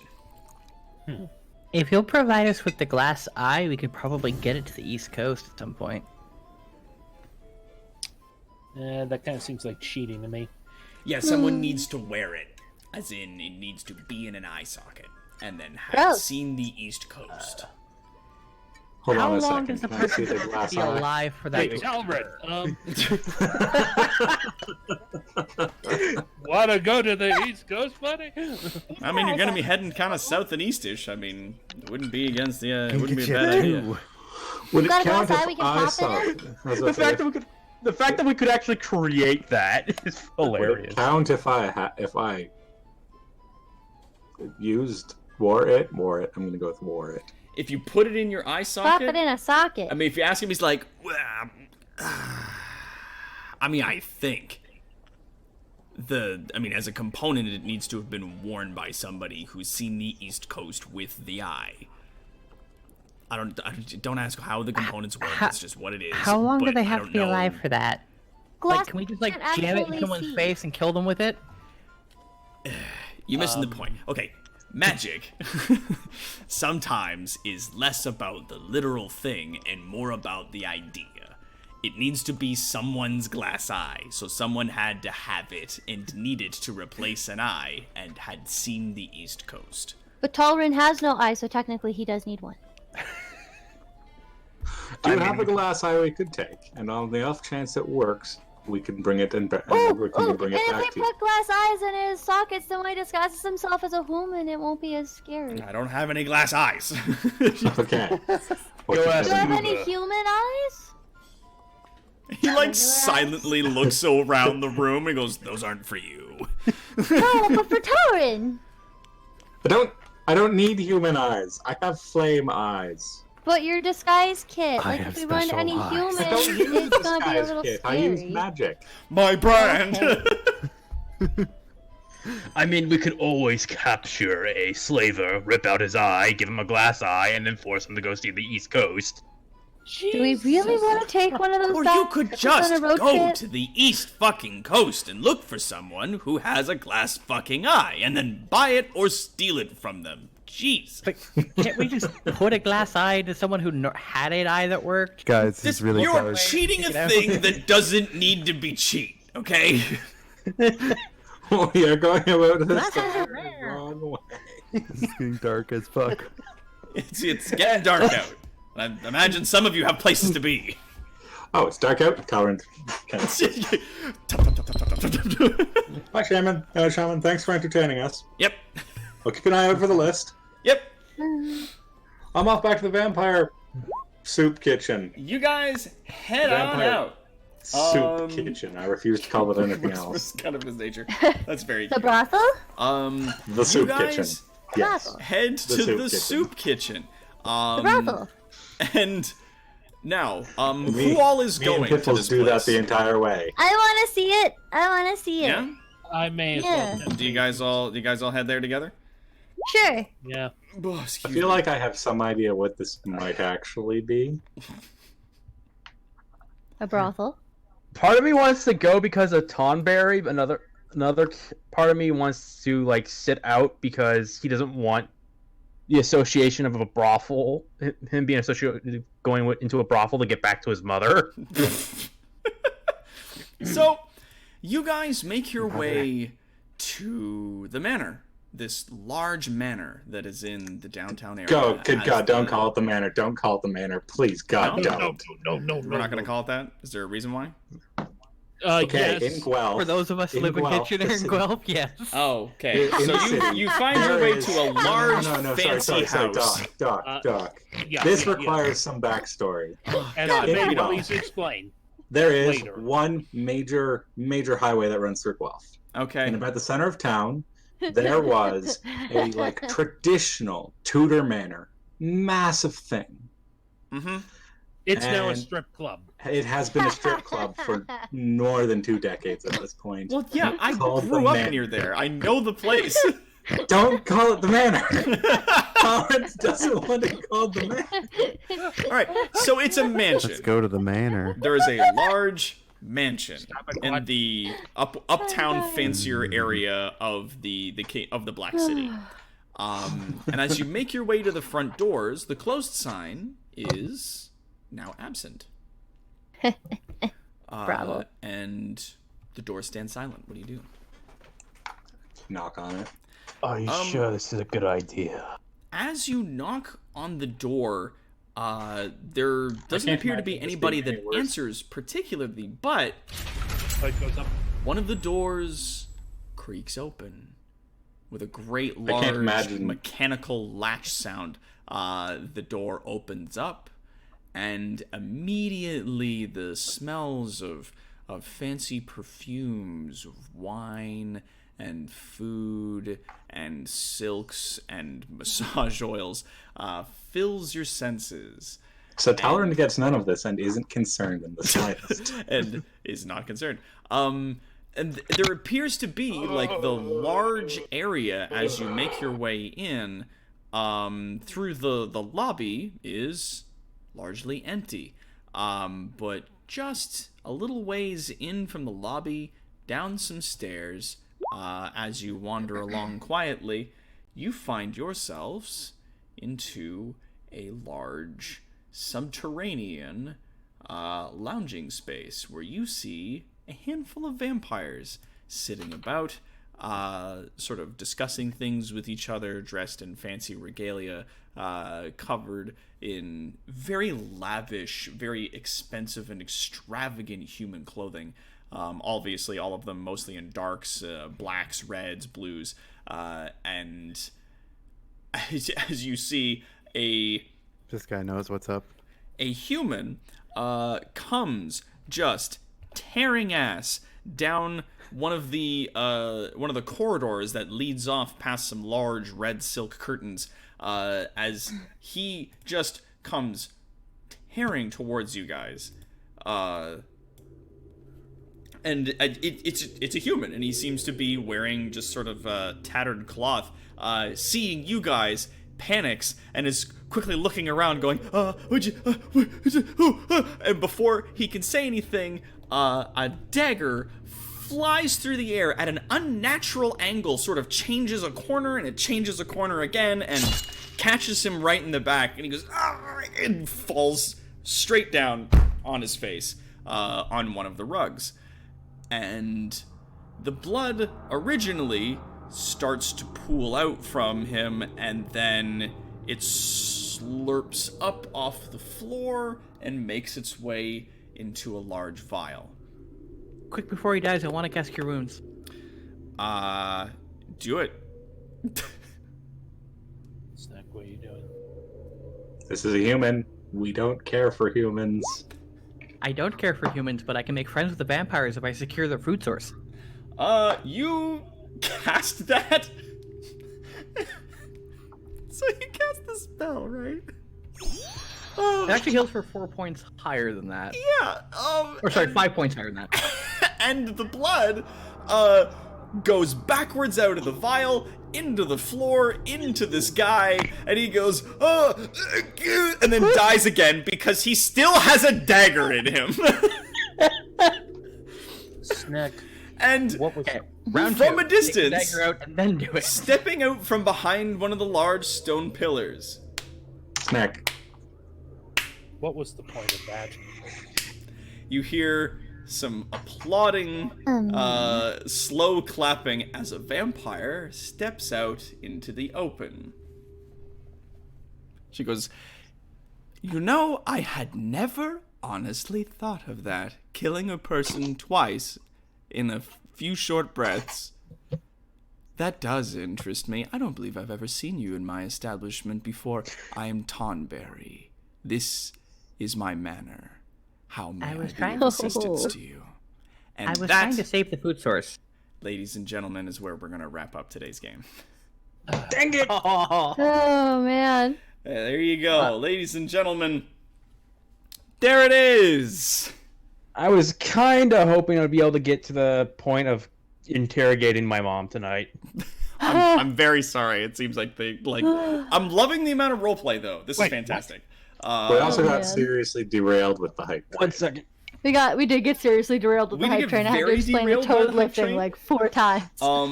But this is The hype train went off the rail. It derailed my toad. Fucking rails, dog. Yup. Oh my god. So, ladies and gentlemen, it's the Ragafall. Ragaful. Ragafall! Ragafall. Ladies and gentlemen, Full in rights. we get. Let's bring up the list so that you guys can see it at home. And since we're doing D&D tonight, you can use the dice roller and That's right. money. There we go. And there it is. If we remove that, do that. Bam. So here's our list of people. We got Rainer for our first 3 tickets. Mango Toad for our next 6 tickets. Willow Grey bought 2 tickets for Kaldaka for the next 2. Palanthir for the next 6. Devflare for the next 5. Naratazuma for the next 2. And the last 20 is that which he thinks, oh shit, Esteban comes in with an extra 5! Esteban has got 1 ticket at the very end. All right. And under the wire. Right on in under the wire, sliding in. We got 1 plus 20. I'm sending in one last one. Plus 2. God damn it. Plus 1. We got plus 5, plus 6, plus 2, plus 6, plus 3. We're looking at 46 entries. So we're gonna roll Also, Freaking half of them are Vinks. a D46. Narathazuma's apparently tickets go to Lemon. Oh, excellent. Yeah. All right. And Rainer buys in another, coming into the first 4. And Naratazuma's tickets are going to Lemon. All right. All right. Ladies and gentlemen, let's get to it. We can close that down. We can... I also want to pull up, like, a list of what we've got here. I want to get this... estimated spreadsheet. Alright. I'm going to get all of this onto the thing here. I apologize, ladies and gentlemen, for this. I'm also doing this just so I don't forget who the fuck we gave what to. Before the evening is out. We've also got Hand of Fate in here. And Europa Universalis.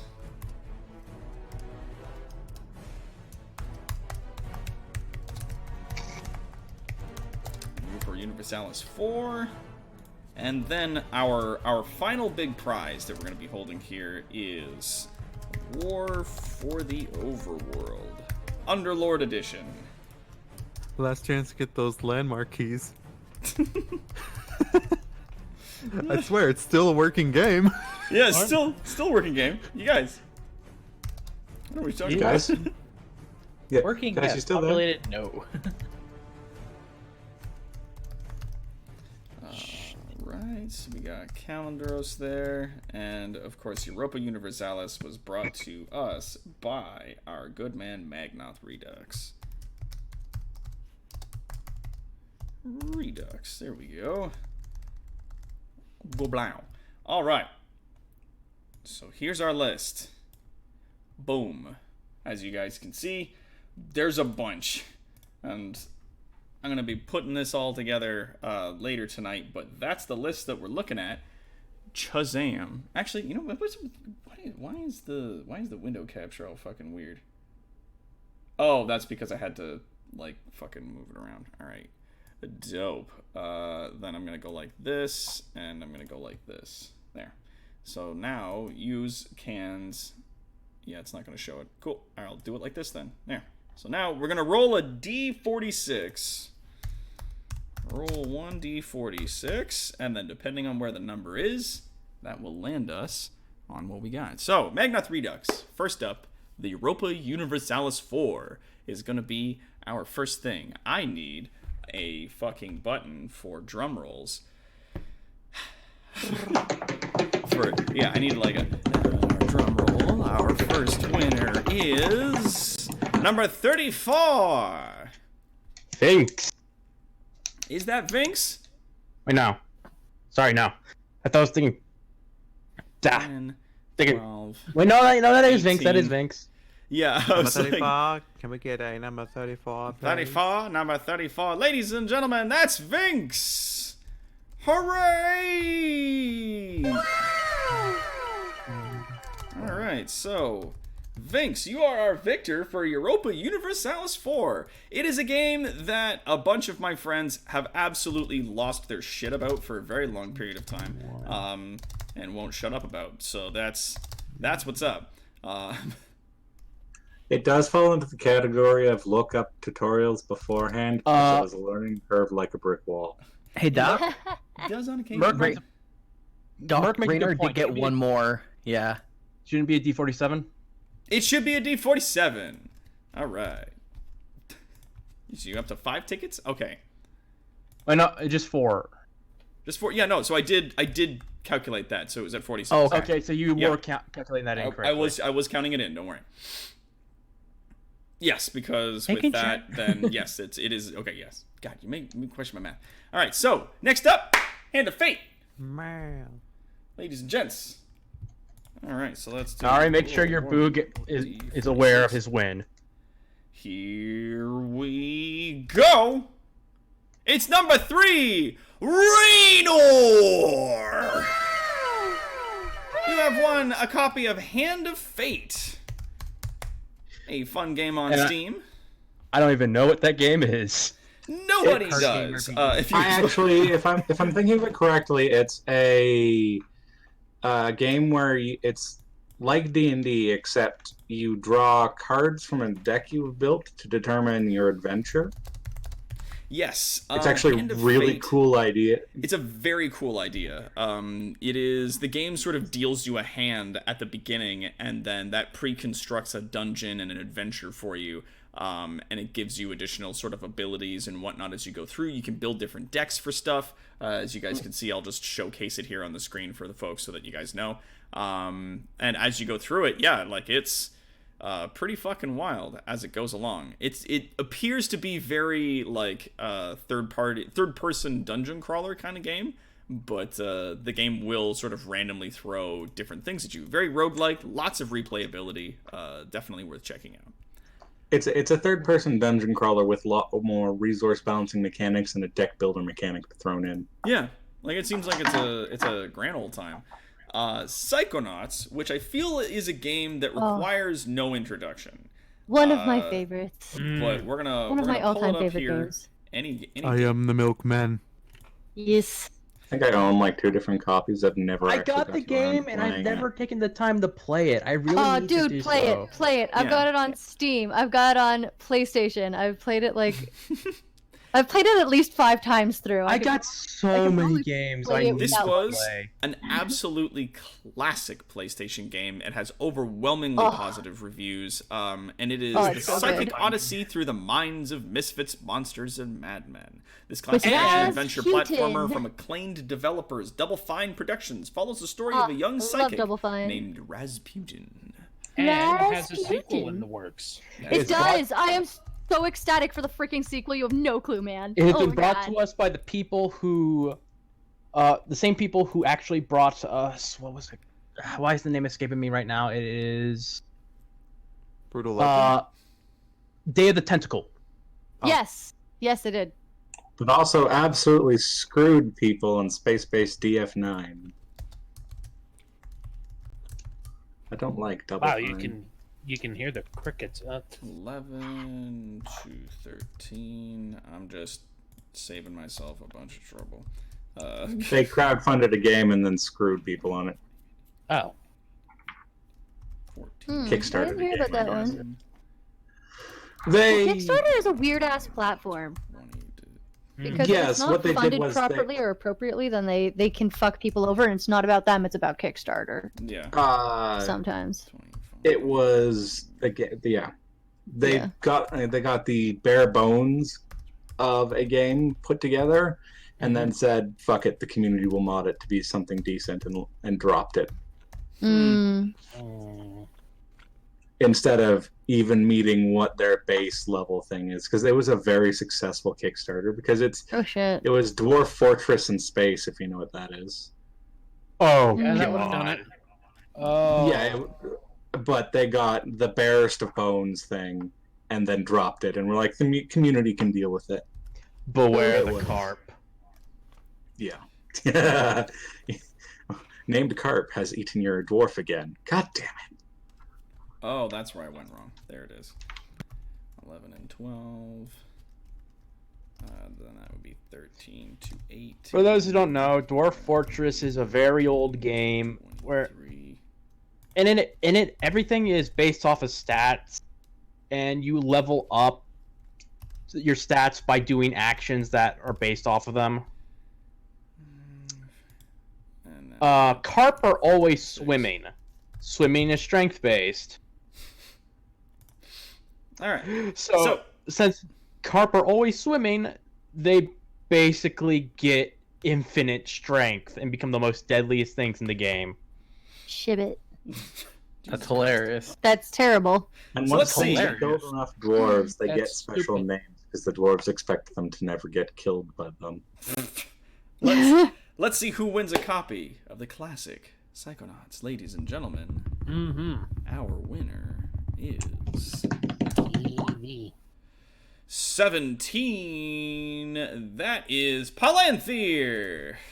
I already have it, but I'm going to give you the Give it to code somebody later else. anyways, and you can do what you want with it. Up next is Risk of Rain. it may be a future Ragaful. Yeah. Risk of Rain. Everyone, start Re-ragaful. bribing Palanthir now. Begin your briberies now. Risk of Rain is, obviously, as you can see, it's like a 2D platformer kind of game where you travel around and blow stuff up and explore what appears to be space and all other manners of God knows what. It is the original and 2D version of Risk of Rain 2, which has been hugely popular. Warden loves them. Yeah. Risk of Rain 2 was like the same kind of thing, but it's in 3D now. The first Risk of Rain is the original 2D version of this, where you kind of jump around, kill monsters, gain, currencies and upgrades, and then continue to keep going and doing that until you can't do that anymore, until you die. You just keep going and going and going and going. Well, isn't it a PvP game? Risk of Rain 2 is... I don't know about Risk of Rain 1. Let's have a look. It is a single-player game. Okay, Anyone so who it goes lives- from Dead Cells to Awesome Knots. Yeah, more or less. So yeah, let's see who walks away with a copy of Risk of Rain. Roll 1d46. That's not 446, no, 46. Here we go! 33! That'd be the Vinx walks away with it. If it is higher than 25, Nobody's but not surprised. maximum roll, it's If it's- Vinx. If it's over 25 and under the max 46, then it's him. And up next, ladies and gentlemen, we got stacking. What kind of game is that? Stacking? I mean, Is a weird- honestly, looking at it, I couldn't tell you what the fuck this is about. Is it about fuck, I stacking? think I've actually... No, it's a Matryoshka doll game. Yeah, the little Russian you run dolls. around as- You're running around in various locations as Matryoshka dolls, and you're trying to find the right combination of Matryoshka dolls to open up the puzzles. Yeah. Each different Matryoshka doll has different skills and whatnot. However, you also have to nest them properly. It is also by Double Fine Productions. And yeah, They make some embark really on an neat, weird adventure games. to rescue Charlie's family from the nefarious industrialist known only as the Baron. It is, looking at the pictures, haunting. So let's have a look at what the fuck? Who's gonna walk away with this living nightmare, ladies and gentlemen? It's number 35, Vinx, you poor bastard! Hooray! Yes. That witchy Vinx, you poor son of a bitch. All right, sweet. What's that behind curtain number 4, 5? Number 5. Souls. No, curtain number 6. Up next, we Now have we're on Dungeon Souls, which is a very cool 16-bit sort of top-down adventure game. As you go on, there's all kinds of wacky shit that you guys get up to. It's like if Dark Souls was a sort of 16-bit top-down adventure game, more like this. Explore Dungeon Souls, an action-adventure roguelike dungeon crawler which draws heavily inspiration from the Nuclear Throne, Risk of Rain, and Overture. Explore vast, procedurally generated dungeons, collect loot, and slay hordes of challenging enemies. It's got mostly positive reviews. Might be Enter the Gungeon. Binding of Isaac. Yeah, it looks like Binding of Isaac, Enter the Gungeon, like, yeah. So it looks like Binding of Isaac, except less symbolism. Enter the game. Roll 1d46. I'm just gonna copy that. Alright, and who's walking away with our copy of Dungeon Souls? Ladies and gentlemen, 46, it's Esteban! Oh, yay! Yay! This is actually one of the 2 games on the list I don't already own. Yay! Yay! Oh my god, that was a crit success. Esteban walks away with Dungeon Souls. All right. When it's Esteban, it's always a crit success. It's always a crit success. Critstebane. Dungeons of Dreadmore. Dungeons of Dreadmore. Test your luck and cunning in this exciting RPG as you cast, craft, and pillage your way through Lord Dreadmore's dungeons. This looks to be like sort of a callback to those old dungeon crawler PC games. Christ, if you could see the insanity right here. This is roguelites. Very, very roguelite in its way. And it's made by Gaslamp Games, and it's a good time. Yeah, it's got mostly positive reviews. People seem to enjoy it. It's depending very, on how Darkest Dungeon is what they've mostly related it to. Though I could be wrong. Yeah, 2D classic roguelike gameplay. Yeah, traditional roguelike. Alright, so, the Dungeons of Dreadmore Complete Edition. Who walks away with that game today? 31 looks like it's another one, Vince!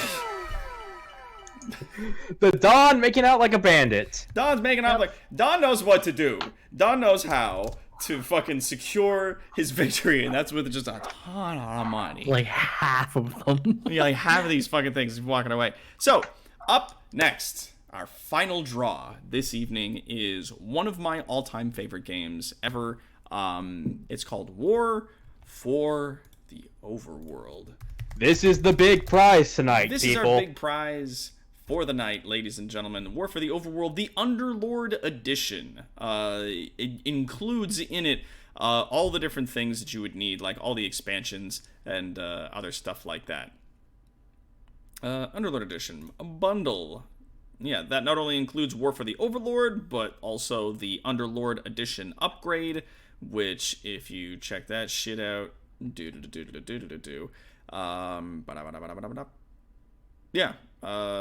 just like additional cosmetic stuff and some of the DLC. I believe all the DLC, from what I understand from it. Anyways, War for the Overworld is easily one of my all-time favorite games. It's made by the same studios that made Dungeon Keeper 2. That company actually got dismantled. They were bought out by EA, and then basically all the people that were working on it were sent to different projects and told to do different things. You play in this game an underlord, not unlike the Black King, who builds and expands an empire of massive like rooms and sprawling things and creatures, and you summon monsters into your lair and you give them jobs and you tell them to go do stuff, and it's very, very cool. And you either fight heroes who are attempting to enter your dungeon, spread your domain through their areas, or fight other underlords. You can take direct possession of those creatures and slowly work your way across the kingdom. And yeah, it's just some of the best gameplay that I've experienced for a long time. We did a whole bunch of streams on this last year. A couple years ago. This game was the entire inspiration for this campaign. That's right. The largely the inspiration for this campaign was this game, War for the Overworld, and it's just so fucking cool. Specifically, there is one underlord you can play as who is necromancy focused and can summon huge hordes of undead, which I've played as, and it's so much fun when you get to play it's like the Under Games is what they call them, and it's when they just have a series of maps pitting you against different AI overlords, and you play as different overlords, so you can be like, oh, I want to play the money-focused guy, or the trap-focused guy, and I was like, I want to play the necromancy-focused guy, so I can just make like all fucking hundreds and hundreds and hundreds of zombies and just fucking waves of undeath over top of the enemies, and it was just fun. Like, I just had a great time with it, and I hope you guys do too. So this is going to be our final one for this evening. Who's walking away with a copy of For the Overworld, brought to us by DevFlare earlier this evening? Ladies and gentlemen, I didn't realize. We go. Didn't realize this before just now. Mm-hmm. They actually started planning War for the Overworld when shortly after they released Dungeon Keeper 2. Yep. It was supposed to be Dungeon Keeper 3, War for the Overworld. Yeah, but it's like they couldn't call it Dungeon Keeper 3 because they got bought out, and so that name technically belonged to a different company. So they were like, well, fuck it, we're just gonna call it War for the Overworld like we wanted to, and we're just gonna make this game, and it's the exact same fucking game. Like, you have a core, which is like the great beating heart of your evil entity, which the Black King may or may not possess, and and then all the monsters and the rooms that you build to attract certain monsters, and the different spells and things that you can like discover and cast. It's like it's an identical game. Vinx, you won multiple raffles. Vinx, you have won so far 4 things. Let's see if you've won a 5th. Ladies and gentlemen, the winner for War for the Overworld Underlord Edition, brought to us by DevFlare earlier this evening, is number 15, that's Palanthir! Oh! Congratulations, you saucy son of a bitch! This is the one I was hoping to win. I do apologize for anybody that didn't win, but congratulations tremendously to the people that have walked away victorious from this huge list of raffles. We're going to be doing this again tomorrow, just bringing a whole bunch of these to bring in, to just get in as much as we can before the end of the week, and we'll see how much that we can make before that happens. But until then, though, my bravest and most wonderful citizens, thank you so much, everybody, for coming out. I will be dealing these out, all of these codes, after the stream as the night goes on. I'm probably going to take a short break, though, and drink a whole ton of water because my mouth is so dry. But thank you, everybody, for coming on out to our live stream. Here, let me just come on. That's the button. That's the one I'm looking for. There we go. Yeah. There we go. I'll give you guys a little FaceTime. Sup, everybody? Waka. Hold on. Whoa. Yeah, let's get some FaceTime and not black time. Hi, everybody. Hello. See, like, when I test, there we go. There it is. That's what I'm looking for. Yeah. I'm just sitting here with my fucking comb over ass looking hair in my t-shirt, my Fallout t-shirt. But thank you, everybody, for coming out. for this absolutely wonderful stream. This has been just so fantastic. I gotta tell you, it's so much fun. I absolutely love the B team. I'm having a tremendous time running this for you guys and like building the world and building intrigue and like weaving stuff into your backstories and playing along with it. And thank you everybody who came out on the hype train today. That's definitely going to help us reach our goals. And for all of your donations and your bits and your subscriptions and your follows and your views, like even if you guys can't donate anything, I still deeply love that you guys are all here, so thank you so much. But until next time, until tomorrow, which is I'm probably going to try to do more Resident Evil Resistance.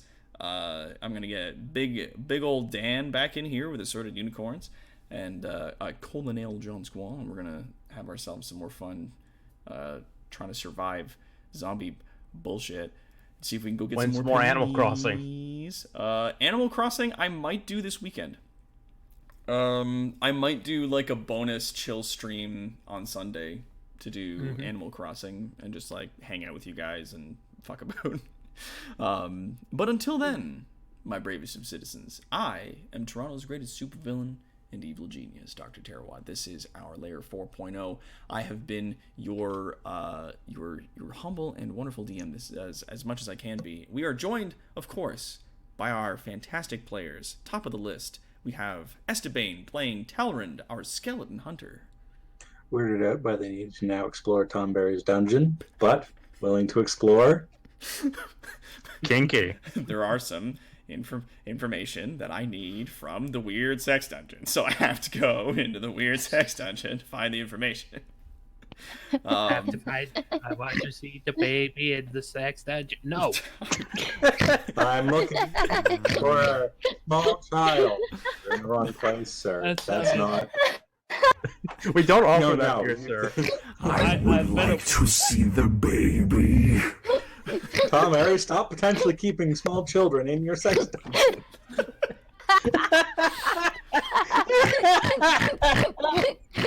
Good lord. And we have Rainer playing our draconian sorcerer, Drakiar. Why am I in this weird sex dungeon again? What am I doing with my life? And we have Kaldaka Gray playing Snick, our kobold cleric. Heck help king. And we have Quad playing Alloy, our warforged warrior. Just hang out, my bro Claw. And we got Palanthier playing Caleb, our Air Genasi rogue. This is the fanciest soup kitchen I've ever been in. And of course we've got Envisaurus playing our goblin Piffles. I'm pretty sure the soup is made of people. And we will see you all again tomorrow on our next live stream. End of line.